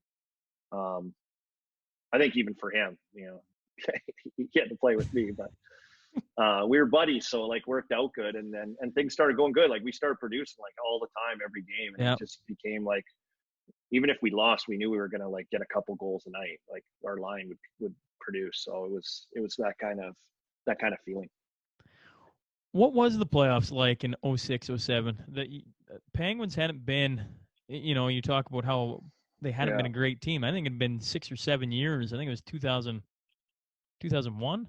I think. Yeah, that was the year I got drafted, that I think like Kasperitis scored that overtime winner. That's right. They kind of made a little bit of headway in the playoffs through a couple rounds and kind of made some noise. Moose Hedberg, the goaltender, kind of came in out of nowhere. That was like the big thing. And so, yeah, it had been a long time since they'd kind of been a relevant team in the league. And, you know, for us to make the playoffs that year, we're a young team. We're still trying to figure things out. We had great young players.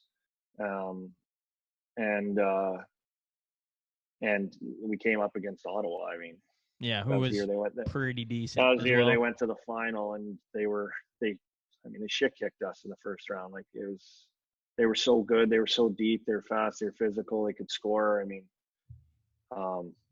yeah, we were fairly outmatched in there, but it was all of our young guys and guys that got called up and stuff, all of our first tastes of playing for the Stanley Cup. And the team since then hasn't missed the playoffs. I think they're running the longest streak now in the NHL since Detroit broke theirs. I think 14 years maybe now, whatever it is. But that was our first taste, and like we lost, but like we were kind of like we knew we were going to be good the next year. You know, we knew we were going to have like a really good team. So it was one of those things. It's like, yeah, it was a good taste, but we knew more was to come, and the next year it did. What? How tough was trade deadline day when you get sent? Yeah, so that was the next year. We knew we were going to be good, and we were. Like, we came out of the gates. We were playing well. We were a really good team.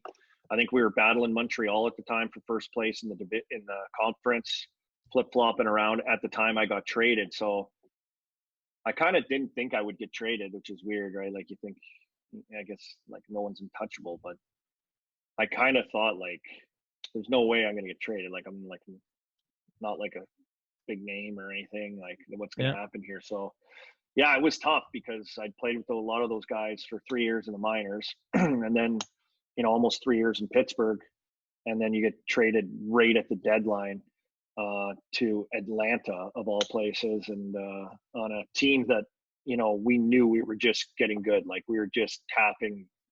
You could see what was coming. You could see what was coming. You knew we had Sid and Gino. Like, we had Fleury. We had, like, the pieces were there that we were going to be really good. And so it was like heartbreaking in a lot of different levels for me. Just friends, guys I played with like my whole pro career, number of years, and we were just starting to get good. So it was like it was brutal. Yeah, and you mentioned the Atlanta Thrashers, which, you know, that's in the scheme of franchises. Yeah.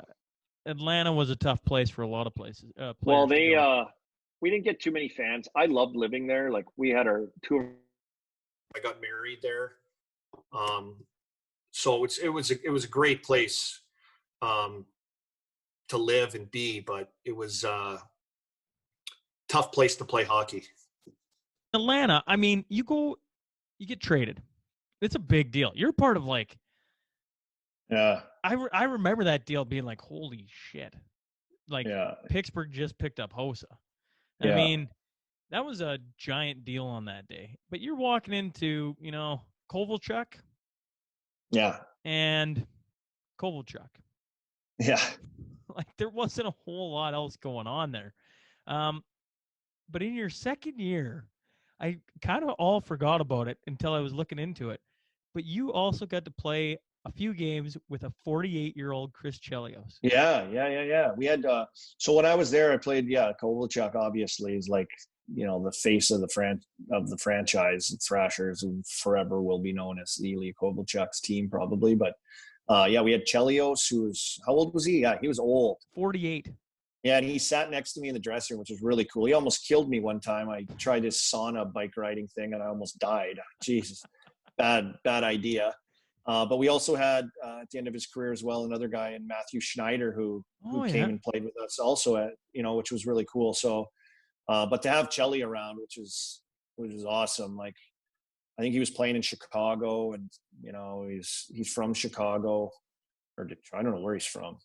But, like, he was playing in Chicago, and we called him up from the minors, and he ended up sticking with us for a long time. But just a great guy to have around. He's so laid back, so cool, and you know, for our team, he was, like, awesome for us because, you know, we needed a good veteran, a guy like that who'd been around a long time, had a good voice, and you know, he's just also just a lot of fun to be around, like the stories he had, and just kind of that cool guy that he is. It was something else to, you know, have him out there and then look and go, yeah, this guy is like 40 some years old. Like, this is awesome, you know.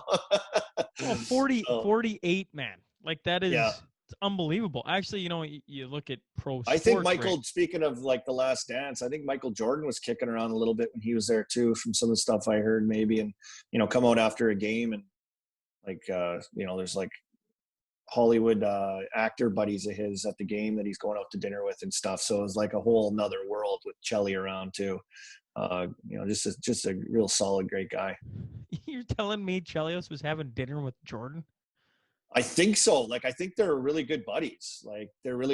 But I'd heard from other guys that I think that he was hanging out with Michael Jordan and stuff. And I was just like, really? Like, I didn't see him. Was he at the game? Like, God knows we'd see him because there's not enough fans there, like there he is. Oh, in the section over there with the 5 other people, it's like, yeah, that's him. Yeah. Who has been the coolest guy you've ran into by playing, I guess now doing your job, geez, you meet a whole whack ton of them. Yeah, a lot of people come through the studio now and for interviews. I love that Brett Kissel. I love that guy that knows the Oilers like the back of his hand, country singer. But, from Elk Point. Yeah, great guy. He's not that far away from a Lloyd boy. I mean, he's only super talented, but just like a beauty of a guy and great guy, easy to hang out with. But celebrities, geez, I don't know. I'd have to ask my wife. I can't really. You never had one guy that you were like a little bit awestruck with, like holy crap. I mean, you mentioned Gretzky on the floor at the draft. You mentioned Lemieux. And I just assumed as you play and you're in the league, you're around. I'm thinking now, yeah. You ever meet Don Cherry? I assume. Oh yeah, I've seen him in and around at the studio and stuff when I was there. But I didn't work. I don't work Saturday nights. I like Mondays and Tuesdays. I got to do my first hockey night in Canada actually this year, which was unbelievable. It was really cool experience and unreal to be a part of. But I usually never in there. During that, but I played prospects game and I met Bobby Orr and Don Cherry when they coached us at the game. I was in Calgary my draft year, so I got a signed Bobby Orr picture from that, like flying through the air that he sends out to everybody, which was really cool. But man, I don't know, celebrity. I would say, I guess Vince Neil. Was he lead singer of who's he sing with? In a mind cramp right now. He's like an old hair band guy. I saw him at a party somewhere in like South Beach or something. I was at when I was in the minors. It was cool. Motley Crue. Why couldn't I spit that out? Yeah, why couldn't I know that? Well, we both just lost fan points. That's right. We just lost fan points with a lot of people. Yeah, dad losers. Yeah, edit that part out. Edit that part out. But you know what? One of the coolest things was when I was playing in Pittsburgh is going to Edmonton and like Calgary, Vancouver for the first time with Sid, because during his draft year, the prospects game I think was in Vancouver, and he didn't go out. He didn't go play in the prospects game. I don't know what happened, or if he didn't want to go, or if he was hurt, or what happened. But he'd never gone out and played out west. So it was like the first time that like everyone got to see him. So it was like a circus. It was crazy. Like get to the hotel in Edmonton, like absolutely nuts outside the hotel. It was like the first time I'd ever experienced anything really cool like that. And then like the traveling Crosby road show, we went to Calgary and then on to Vancouver. And it was like my first time also in the NHL playing out in those places, which is like home for me. And, to have kind of that circus around us that was like fans and media and just the attention in Western Canada was it was crazy. It was awesome. It was like electric. There's like the building was just buzzing for like a random game in the middle of the season, to have like that feeling for people just getting to see, Crosby play. It's just so cool to be a part of. And you see the same thing with McDavid out east then? Oh yeah. I wanted to say, I saw McDavid at the World Cup of Hockey live. Like he came to Pittsburgh here and I haven't seen him play live yet, other than the World Cup when he was on Team like North America. So I only seen him on TV. So I was working at Sportsnet and they were playing the Penguins on a Wednesday night. So I usually fly out Wednesday morning to get home. And I'd be working the game and I was all fired up. Like I'm going to finally get to see McDavid live, like just to see what he looks like live, it's just different. And there was a snowstorm. My flight got canceled. I had to call work. I was supposed to work the game on TV here. I had to get out of the game and I rented a car though. And I'm like, I'm driving back. Screw it. I'm getting there. So I drove. It's like a 5-hour drive from Toronto to Pittsburgh. And I'm driving this thing, and it's like brutal, like snow squall in Buffalo, like driving. It's like brutal weather. Like I probably shouldn't have done it, but I thought I could have got back, and it took me like forever to get it. I missed the game. And I'm like calling my wife. I'm like, record it. I got to watch this game. Crosby, McDavid. I got to watch this one. And I'm trying to drive to get home in time to make it to the rink. And there's no chance. I missed it. So I still have yet to see him, catch him live, just because of when he's been out here previously. I've been in Toronto, or it just didn't work out where I missed it. Oh, you're missing a treat. He is. Yeah, I know. Spectacular. Yeah, like just to, like when you watch it on TV, it's like, okay, you know, he's McDavid. You like see it, and you get all the camera angles, and it's like, but like when you sit in a press box and you're like able to watch live and just see the difference, you know, and you can like actually watch him all shift or see like the little things that he does. It's such a difference live. So I'm waiting for my time to get my eyes on him. I was a little sad, you know, with them not going to the Olympics. I was really stoked to see like him and Crosby on the same team. And I mean, it's a fan's dream to when you get the best players all from all teams go together. Well, them and the American team as well. Like it's too bad because I mean, you look at some of the young American talent as well. Like the Team Canada and the U.S. team would have been awesome with all those new young guys. You know, mixed in with some of those older guys, but. You know, Eichels and Matthews, Gaudreau, and then on the other side, you know, you got McDavid's and all those guys coming in now, Barzals, and you can go on and on with all these young guys. So the flavor and the skill level and the speed and the young faces, it'll be a lot different next time Canada puts a team on the ice. Oh, it's gonna be awesome. Oh, it's gonna be fun. You got to play for Canada in a World Cup, 2 World Cups. Yeah, World Championships. Yeah, I have it right here. Yeah. Yeah, right behind your head. Yeah. Yeah, right there. And it was my first time I ever got to. I tried out for World Juniors and got cut and stuff, but it's the first time I got to represent, you know, my country and play with the logo and play for Team Canada. So it was something else. And we're playing in Russia too for this World Championships in Moscow, which is unbelievable. Like that city's the biggest, craziest place I've ever been to. And they to go over there and there's like so many people there. It's huge. It's like the never ends. It's a city that never ends. It's monstrous. The traffic is insane. There's so many people. It's so big. It's so busy. And like to go over there and actually see how much they actually, you know, the rivalry of Canada, US, but to see how much they actually love hockey. Like they love hockey like we do. Like I was amazed to see that. I was kind of like fans were crying when they lost it in the semifinals. They lost to Finland, who ended up playing in the final. And like people were bawling, crying. It was like everyone was devastated. The city was devastated. The country was all upset and saddened. So it was it's like an eye opener because you think we're the only ones that love hockey, you know, or love hockey that much. That much, yeah. And to see how much Russia really cherishes the game and loves hockey, it was like an eye opener for me because you just kind of hear about it and see the great Russian players and you don't really understand that it could be kind of like what we are with hockey, but they truly just really love hockey over there. So it was really cool to see that kind of stuff. But you get to do that when you get an opportunity to go play for Team Canada and we went to Moscow, and then a couple of years later I made it again because I was in Atlanta and we never make the playoffs. And I got to go to Switzerland, which was awesome. That was really good. And we lost to Russia in the final. So I had and that year, so the first year you go and you guys win, Matthew Lombardi was your leading scorer. Rick Nash, awesome. Eric Stahl, Shane Doan, a young Jonathan Taves. And then for Oiler fans, Cam Wardenet and Dwayne Rollison. Rolly, yeah. Yeah. Like you they guys were both really good. We didn't lose a game. We went like 9-0 in the tournament. We won all our round robin games. And I don't even think we had like the best team that Canada has ever put on the ice, but we were like super well prepared. Andy Murray was our coach. We had just the right pieces. We had a good checking line at the time. It was like Jamal Mayers, Jason Chimera was there, and Jay McClement, and they all played together in St. Louis, I think, at the time. And you know, so they were like kind of our checking line against a lot of teams' best lines and shut them down. And we had, you know, Rick Nash had a beast of a tournament, and you know, we won every game. Like it was awesome. So it was a great experience, and we ended up winning gold. So there's no feeling like winning, you know, for Team Canada. It was an unbelievable experience. Yeah, throwing that jersey on must have felt pretty cool too.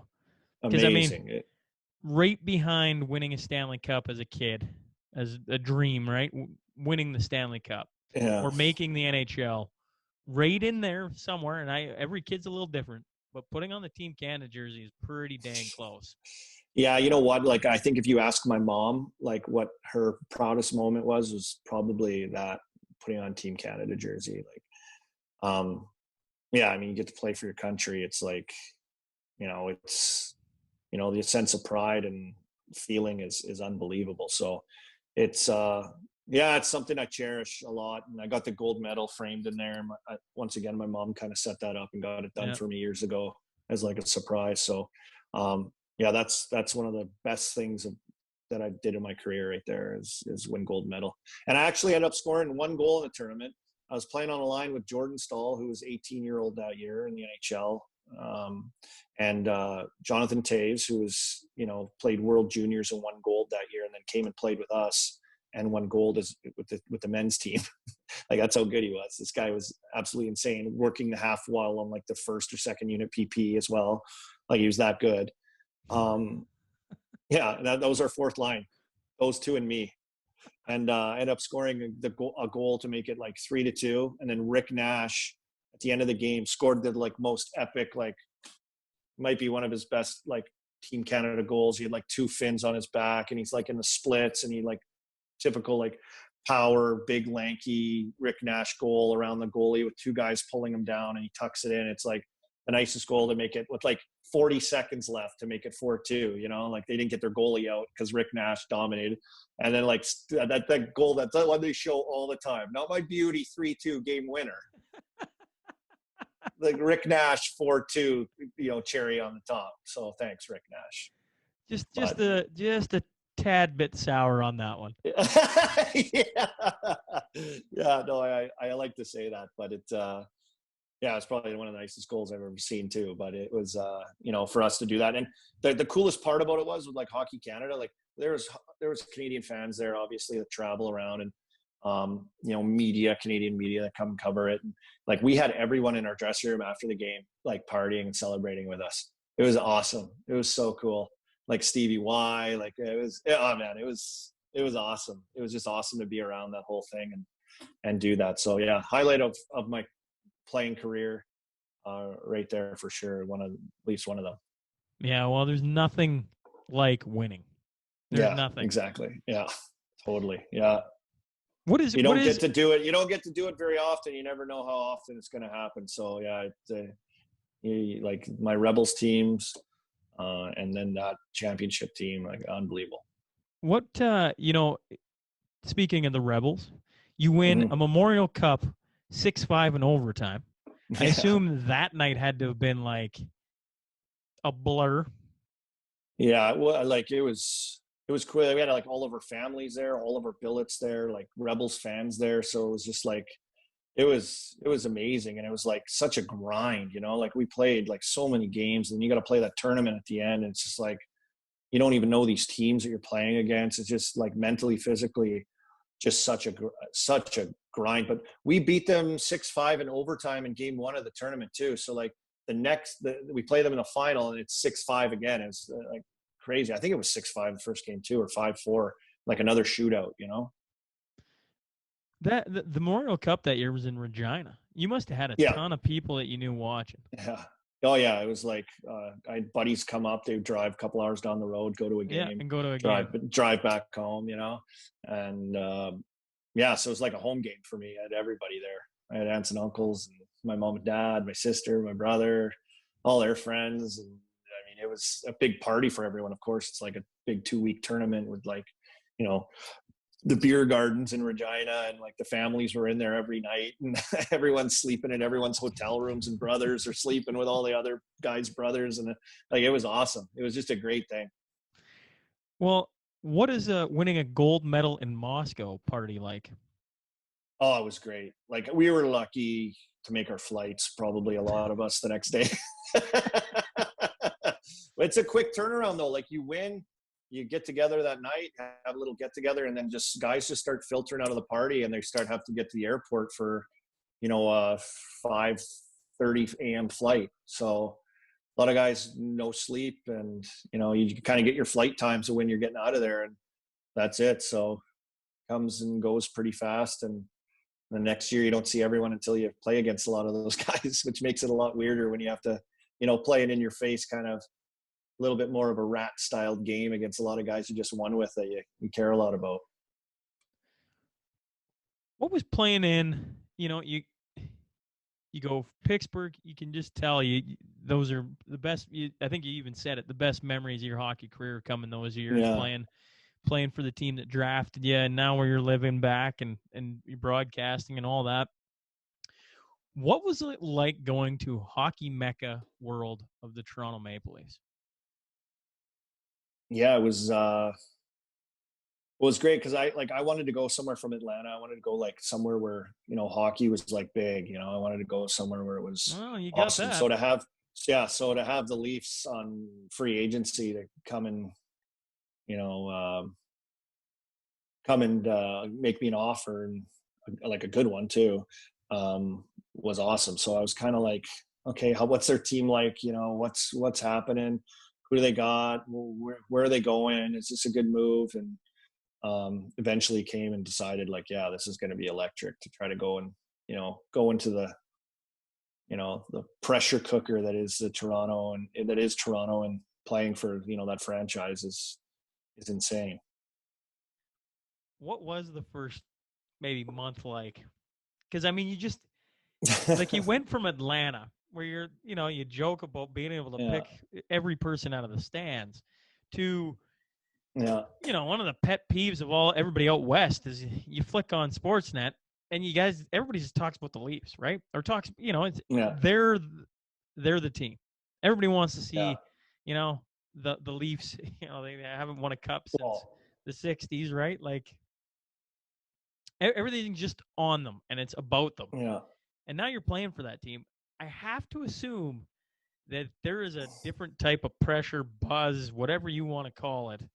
And coming from Atlanta, that had to have been enjoyable, or was it like, oh man, what have I got myself into?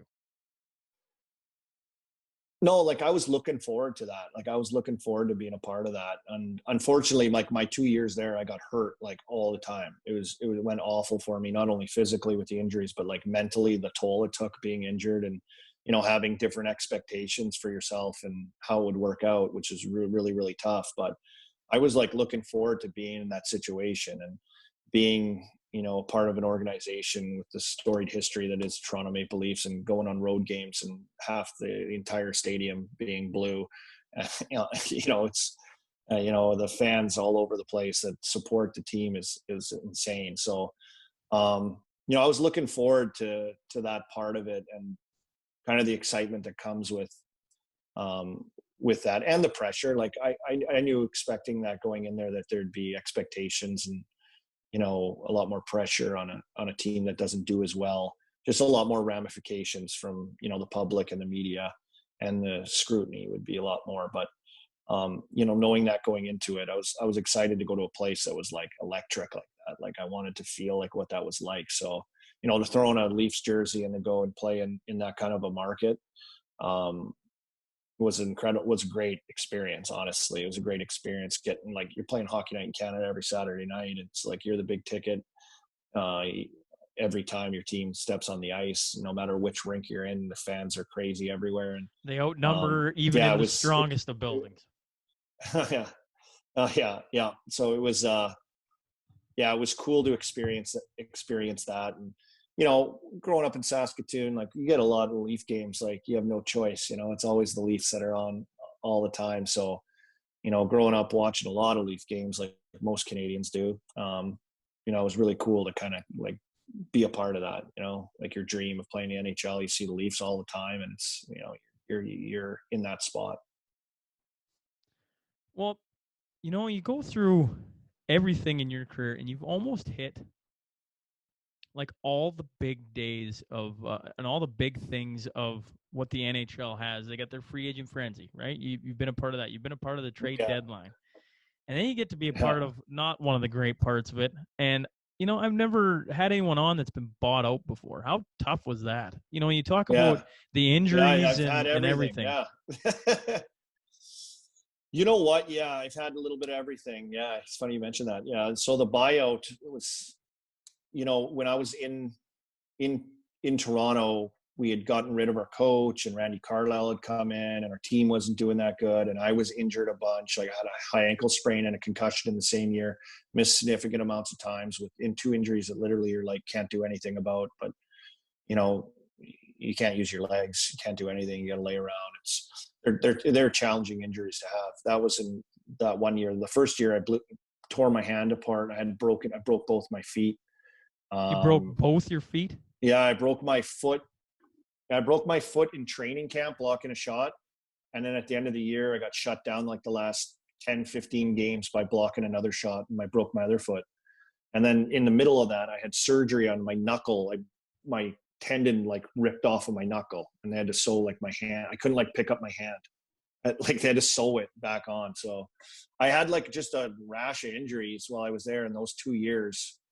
That were just, you know, didn't let me get my wheels turning really at all. So, you know, when the buyout kind of came around, I was like mentally tapped out anyways, to the point with, you know, just trying to battle through like, you know, 10 different injuries and playing hurt like all the time.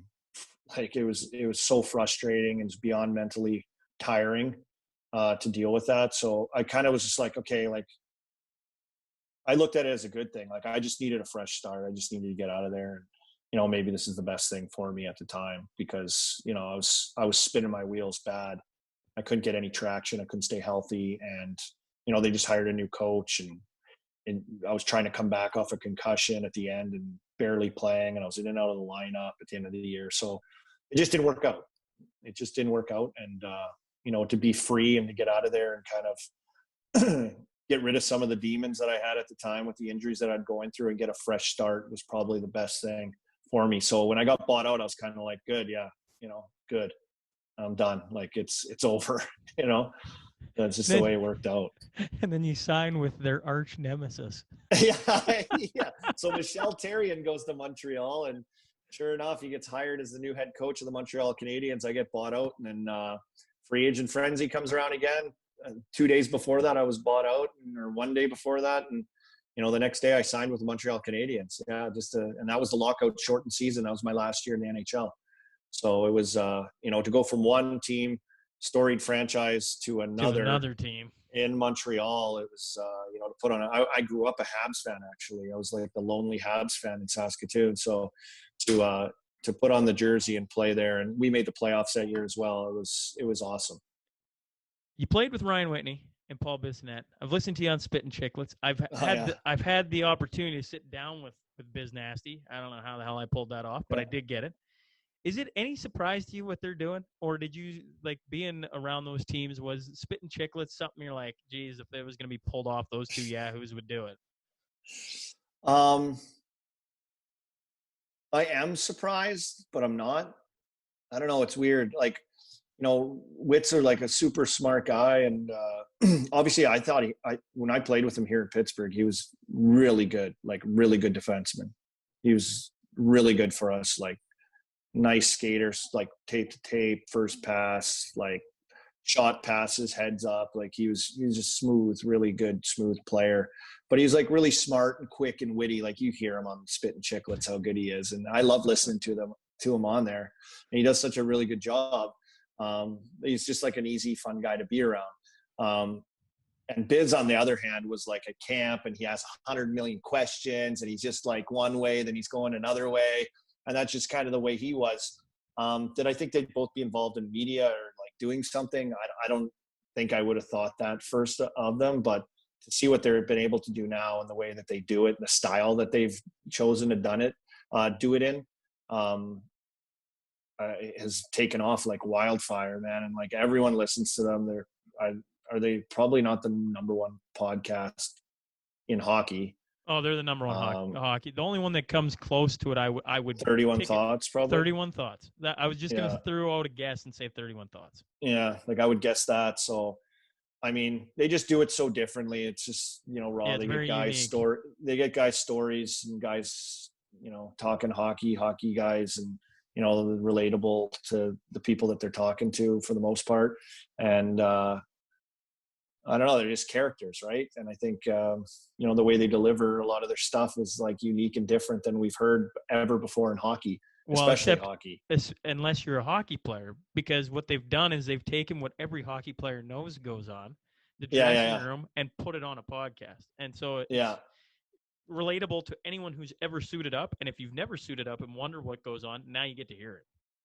Yeah, and then you have RA with this like super thick Boston accent that's like the host of the show, which adds like another flavor to it altogether. And he's like the old guy that knows all the movies, and then you got these two like donkeys that know, like, they're like, "What are you talking about?" Like, it's just a really good mix of three different guys that like you said, bring behind the scenes chatter kind of right onto their podcast for people to hear. So, and they've found a ton of success doing it, and they're doing a great job. And I think, to the point where I think their voices in the hockey world, actually, it's not just fun. Like, people wait for their opinion and their take on certain issues inside of the game. So, they've been pretty big in the hockey world, I think, as far as,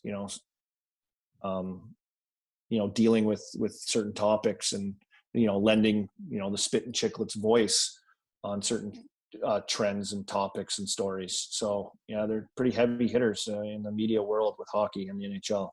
How about yourself? And by the sounds of it, so they get questions. When I listen to them, they're like, "Hey, you guys going to get anyone from Detroit on?" Like, we try, like, we can't get anyone. Like, teams are kind of nervous of their guys possibly going on there too, it sounds like. So, they're kind of in that risky territory as well. Yeah, except every player wants to go on. Yeah. Right? Like, they've gotten to that status. Yeah. Yeah, like they're pretty fun if you can get on there. So they got, and we've gotten to see like Keith Yandel, like, the guy's played in Florida and Arizona, and like, yeah, he's played for the Rangers, but like no one would ever really know like what his personality was like if it wasn't for that, probably. Absolutely. Yeah. And Hayes in Philly, who's a big buddy of theirs, who comes on, and like, yeah, I love listening to that guy. Guy seems like a great guy you want to hang out with. So, you've gotten to see a lot of guys for like, they're what they're really like when they go on with those guys. They're really, it's been interesting seeing how it's kind of blossomed. I don't know how many episodes or seasons they're into now, but I'll tell you what, a lot of people, I talk to people randomly on the street, and I've been on Spittin' Chiclets, I think, twice, and people yell at me Spittin' Chiclets like I'm on the show. So it's pretty funny sometimes. Yeah. How about yourself? I was going to ask, what was it about media that did you know, like, when your season or your career was coming to an end, that you're like, you know what, I really want to get involved? Well, I always enjoyed, like we talked about, like just doing the interviews. And when I was in junior, I always did the interviews, loved like on the camera, joking around, horsing around.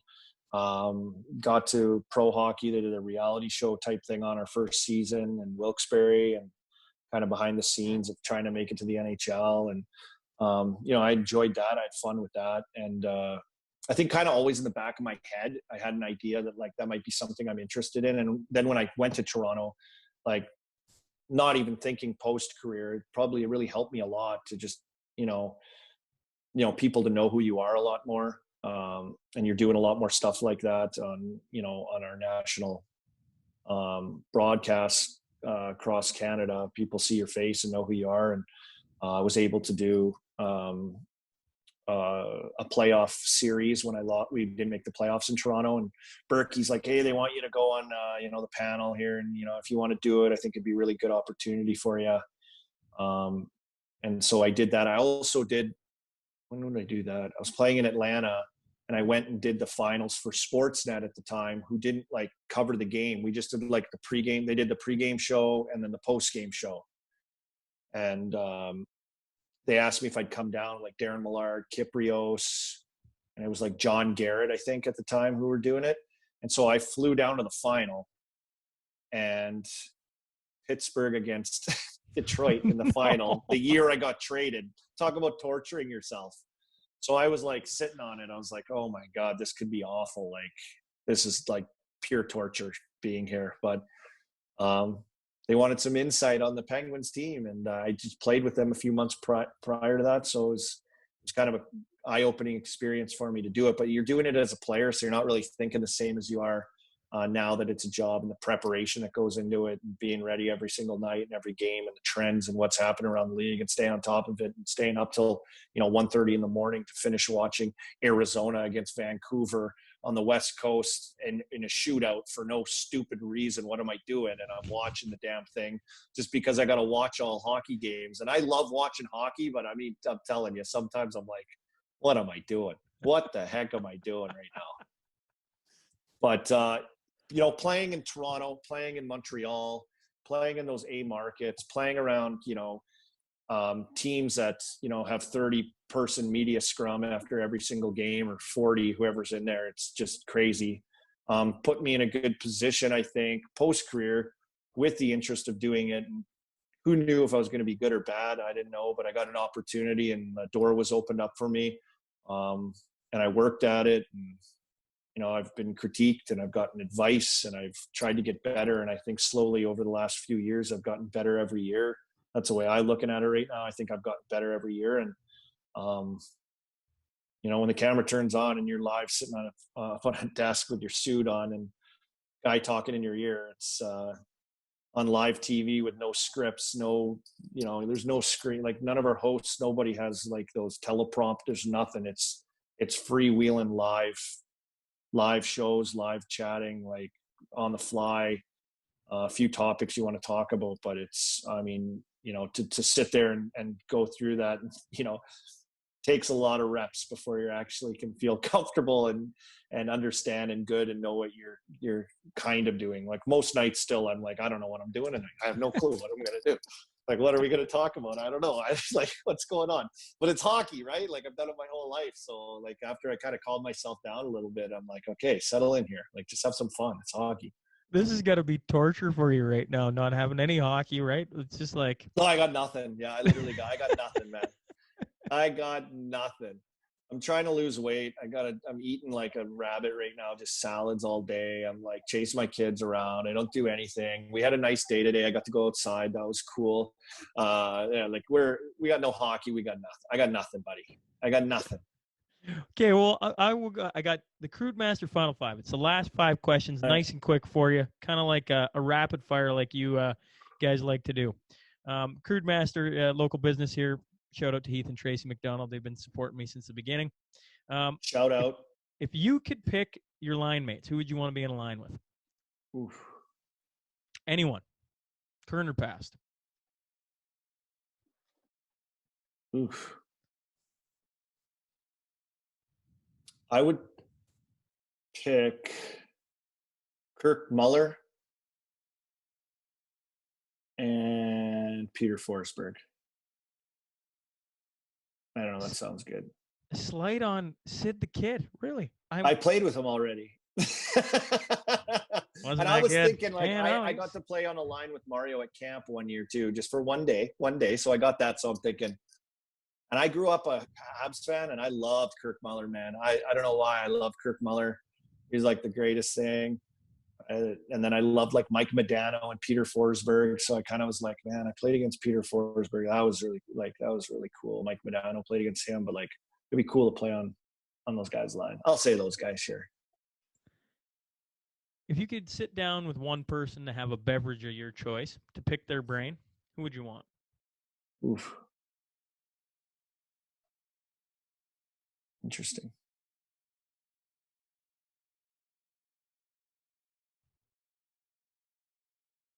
Like, I think a guy that I find pretty interesting who you brought up, that would be really cool to sit and hang out with, is Joe Rogan. Like, his podcast is super big, but like on top of it, like everything that he's into and just how interesting of a guy he is, and like how cool and fun he seems, and like he knows a little bit about everything. Like, it's just like he's like got like what's going on with him, It would be a really interesting, cool guy to sit down and kind of see what's going on in there. Well, he's on my bucket list for this thing. I would love nothing Oh more my than God, to have... can you imagine? Where would you go with that conversation? You go anywhere. Aliens to working out to UFC to comedy to, I mean, he does it. He can do it all. He's a pretty interesting guy. He's a fascinating guy. Fascinating, right? And he talks so well. Yeah, very well. When he talks about such hot topic issues, he gets a lot of scrutiny too from both sides, right? Yeah. And he deals with that so well too. Like he'd be fantastic to sit and have a beer with. Yeah, it'd be like the amount of questions you could just ask him would be. There would be no script needed. I mean, just let her go. It'd be a lot of fun. Yeah. If you were sitting on a round table, 3 other hosts, co-hosts, participants, who would you want to be on a round table with? A hot stove. Like with the people like in media? Yeah. Oof. Let's start with the host. With the host, I guess you got to go Ron McLean. Oh yeah, okay. Yeah, you got to go Ron McLean. A guy that I've really appreciated and liked in my time since starting has been a really big help for me. Jeff Merrick's guy I work with right now, and he's kind of like a hockey hipster guy. He's a really intriguing guy himself, and just really smart guy. And there's a guy's mind you could get into too, but he's easy to work with, and he makes everything really comfortable. He's really good guy to hang out with. And I would say my partner in crime the last few years now, Carolyn Cameron, who's came on to hockey the last couple of years and hosts a show I do every Monday, Tuesday night, Hockey Central, and talk about a good teammate. She's been awesome. She's like a pro. She's so well prepared. She knows hockey. She's fun to work with. We have a great time together every night. I'm up there and working together. So it's been kind of good, when you have a teammate, and we've been together now for the last 2 years, every Monday and Tuesday night. So it's comfortable being on air with her. So I'd put her right up there with those other two. What's one COVID hobby you have currently? Oof.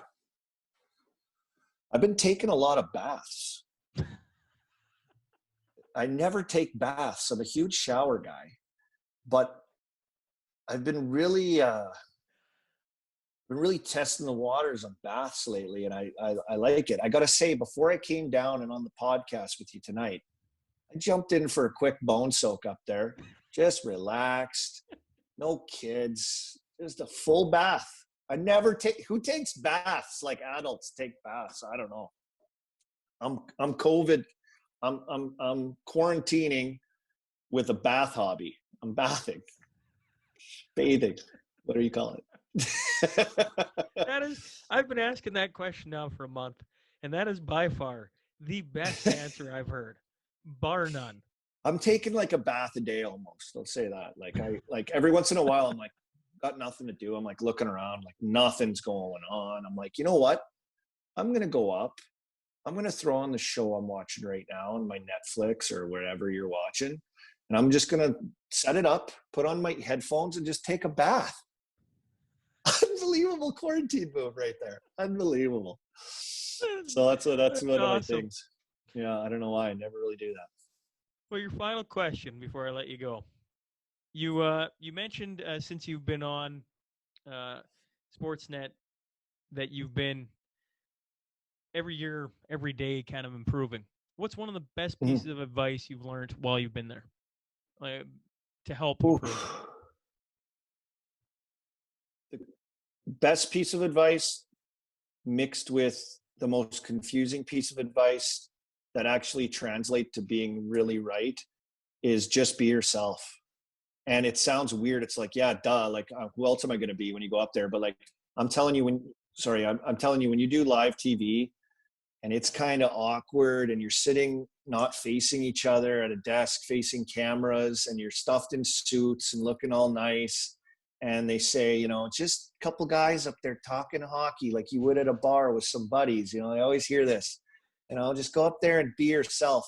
But for you to get to a point where you're comfortable enough to actually understand like what yourself is in that moment, it's tough. So it takes some time to get there, but just be yourself is probably the best piece of advice I've gotten. Obviously, with no going to school or training, just having, you know, my experiences and life in hockey being, you know, something as I played. I was a player, so I have to bring that, and I have to bring my personality, and I think I try to make it entertaining, and I think our game's fun and awesome, and we have really good players, and I love showing how great guys are. And you know, at the same time, I just go out there, and sometimes I black out, but I end up just being myself.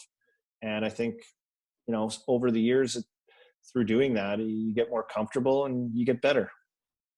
Well, I really, really, really appreciate you coming on. It's been a fun couple of hours. I am going to let you get back to your kids now if they are still awake. All right, but thank you so much for coming on. It's been a blast. All right. Say hi to everybody in Lloyd and everybody in Saskatchewan, everyone listening. Stay safe. To your sponsors, thanks to them for hooking you up. Look at your studio. You're looking really, really good. And thanks for having me on. It was great just chatting hockey, man. I've been dying. Like, when you wanted to chat, I'm like, let's go. So I was ready to go. It was great chatting with you, and good luck with your future podcasts and everything else you're doing, and with your kids and young family. Well, thank you very much. Right back at you. I'm gonna go take a bath. All right. Hey folks, thanks again for joining us today. If you just stumbled on the show and like what you hear, please click subscribe. Remember, every Monday and Wednesday, a new guest will be sitting down to share their story. The Sean Newman Podcast is available for free on Apple, Spotify, YouTube, and wherever else you find your podcast fix. Until next time.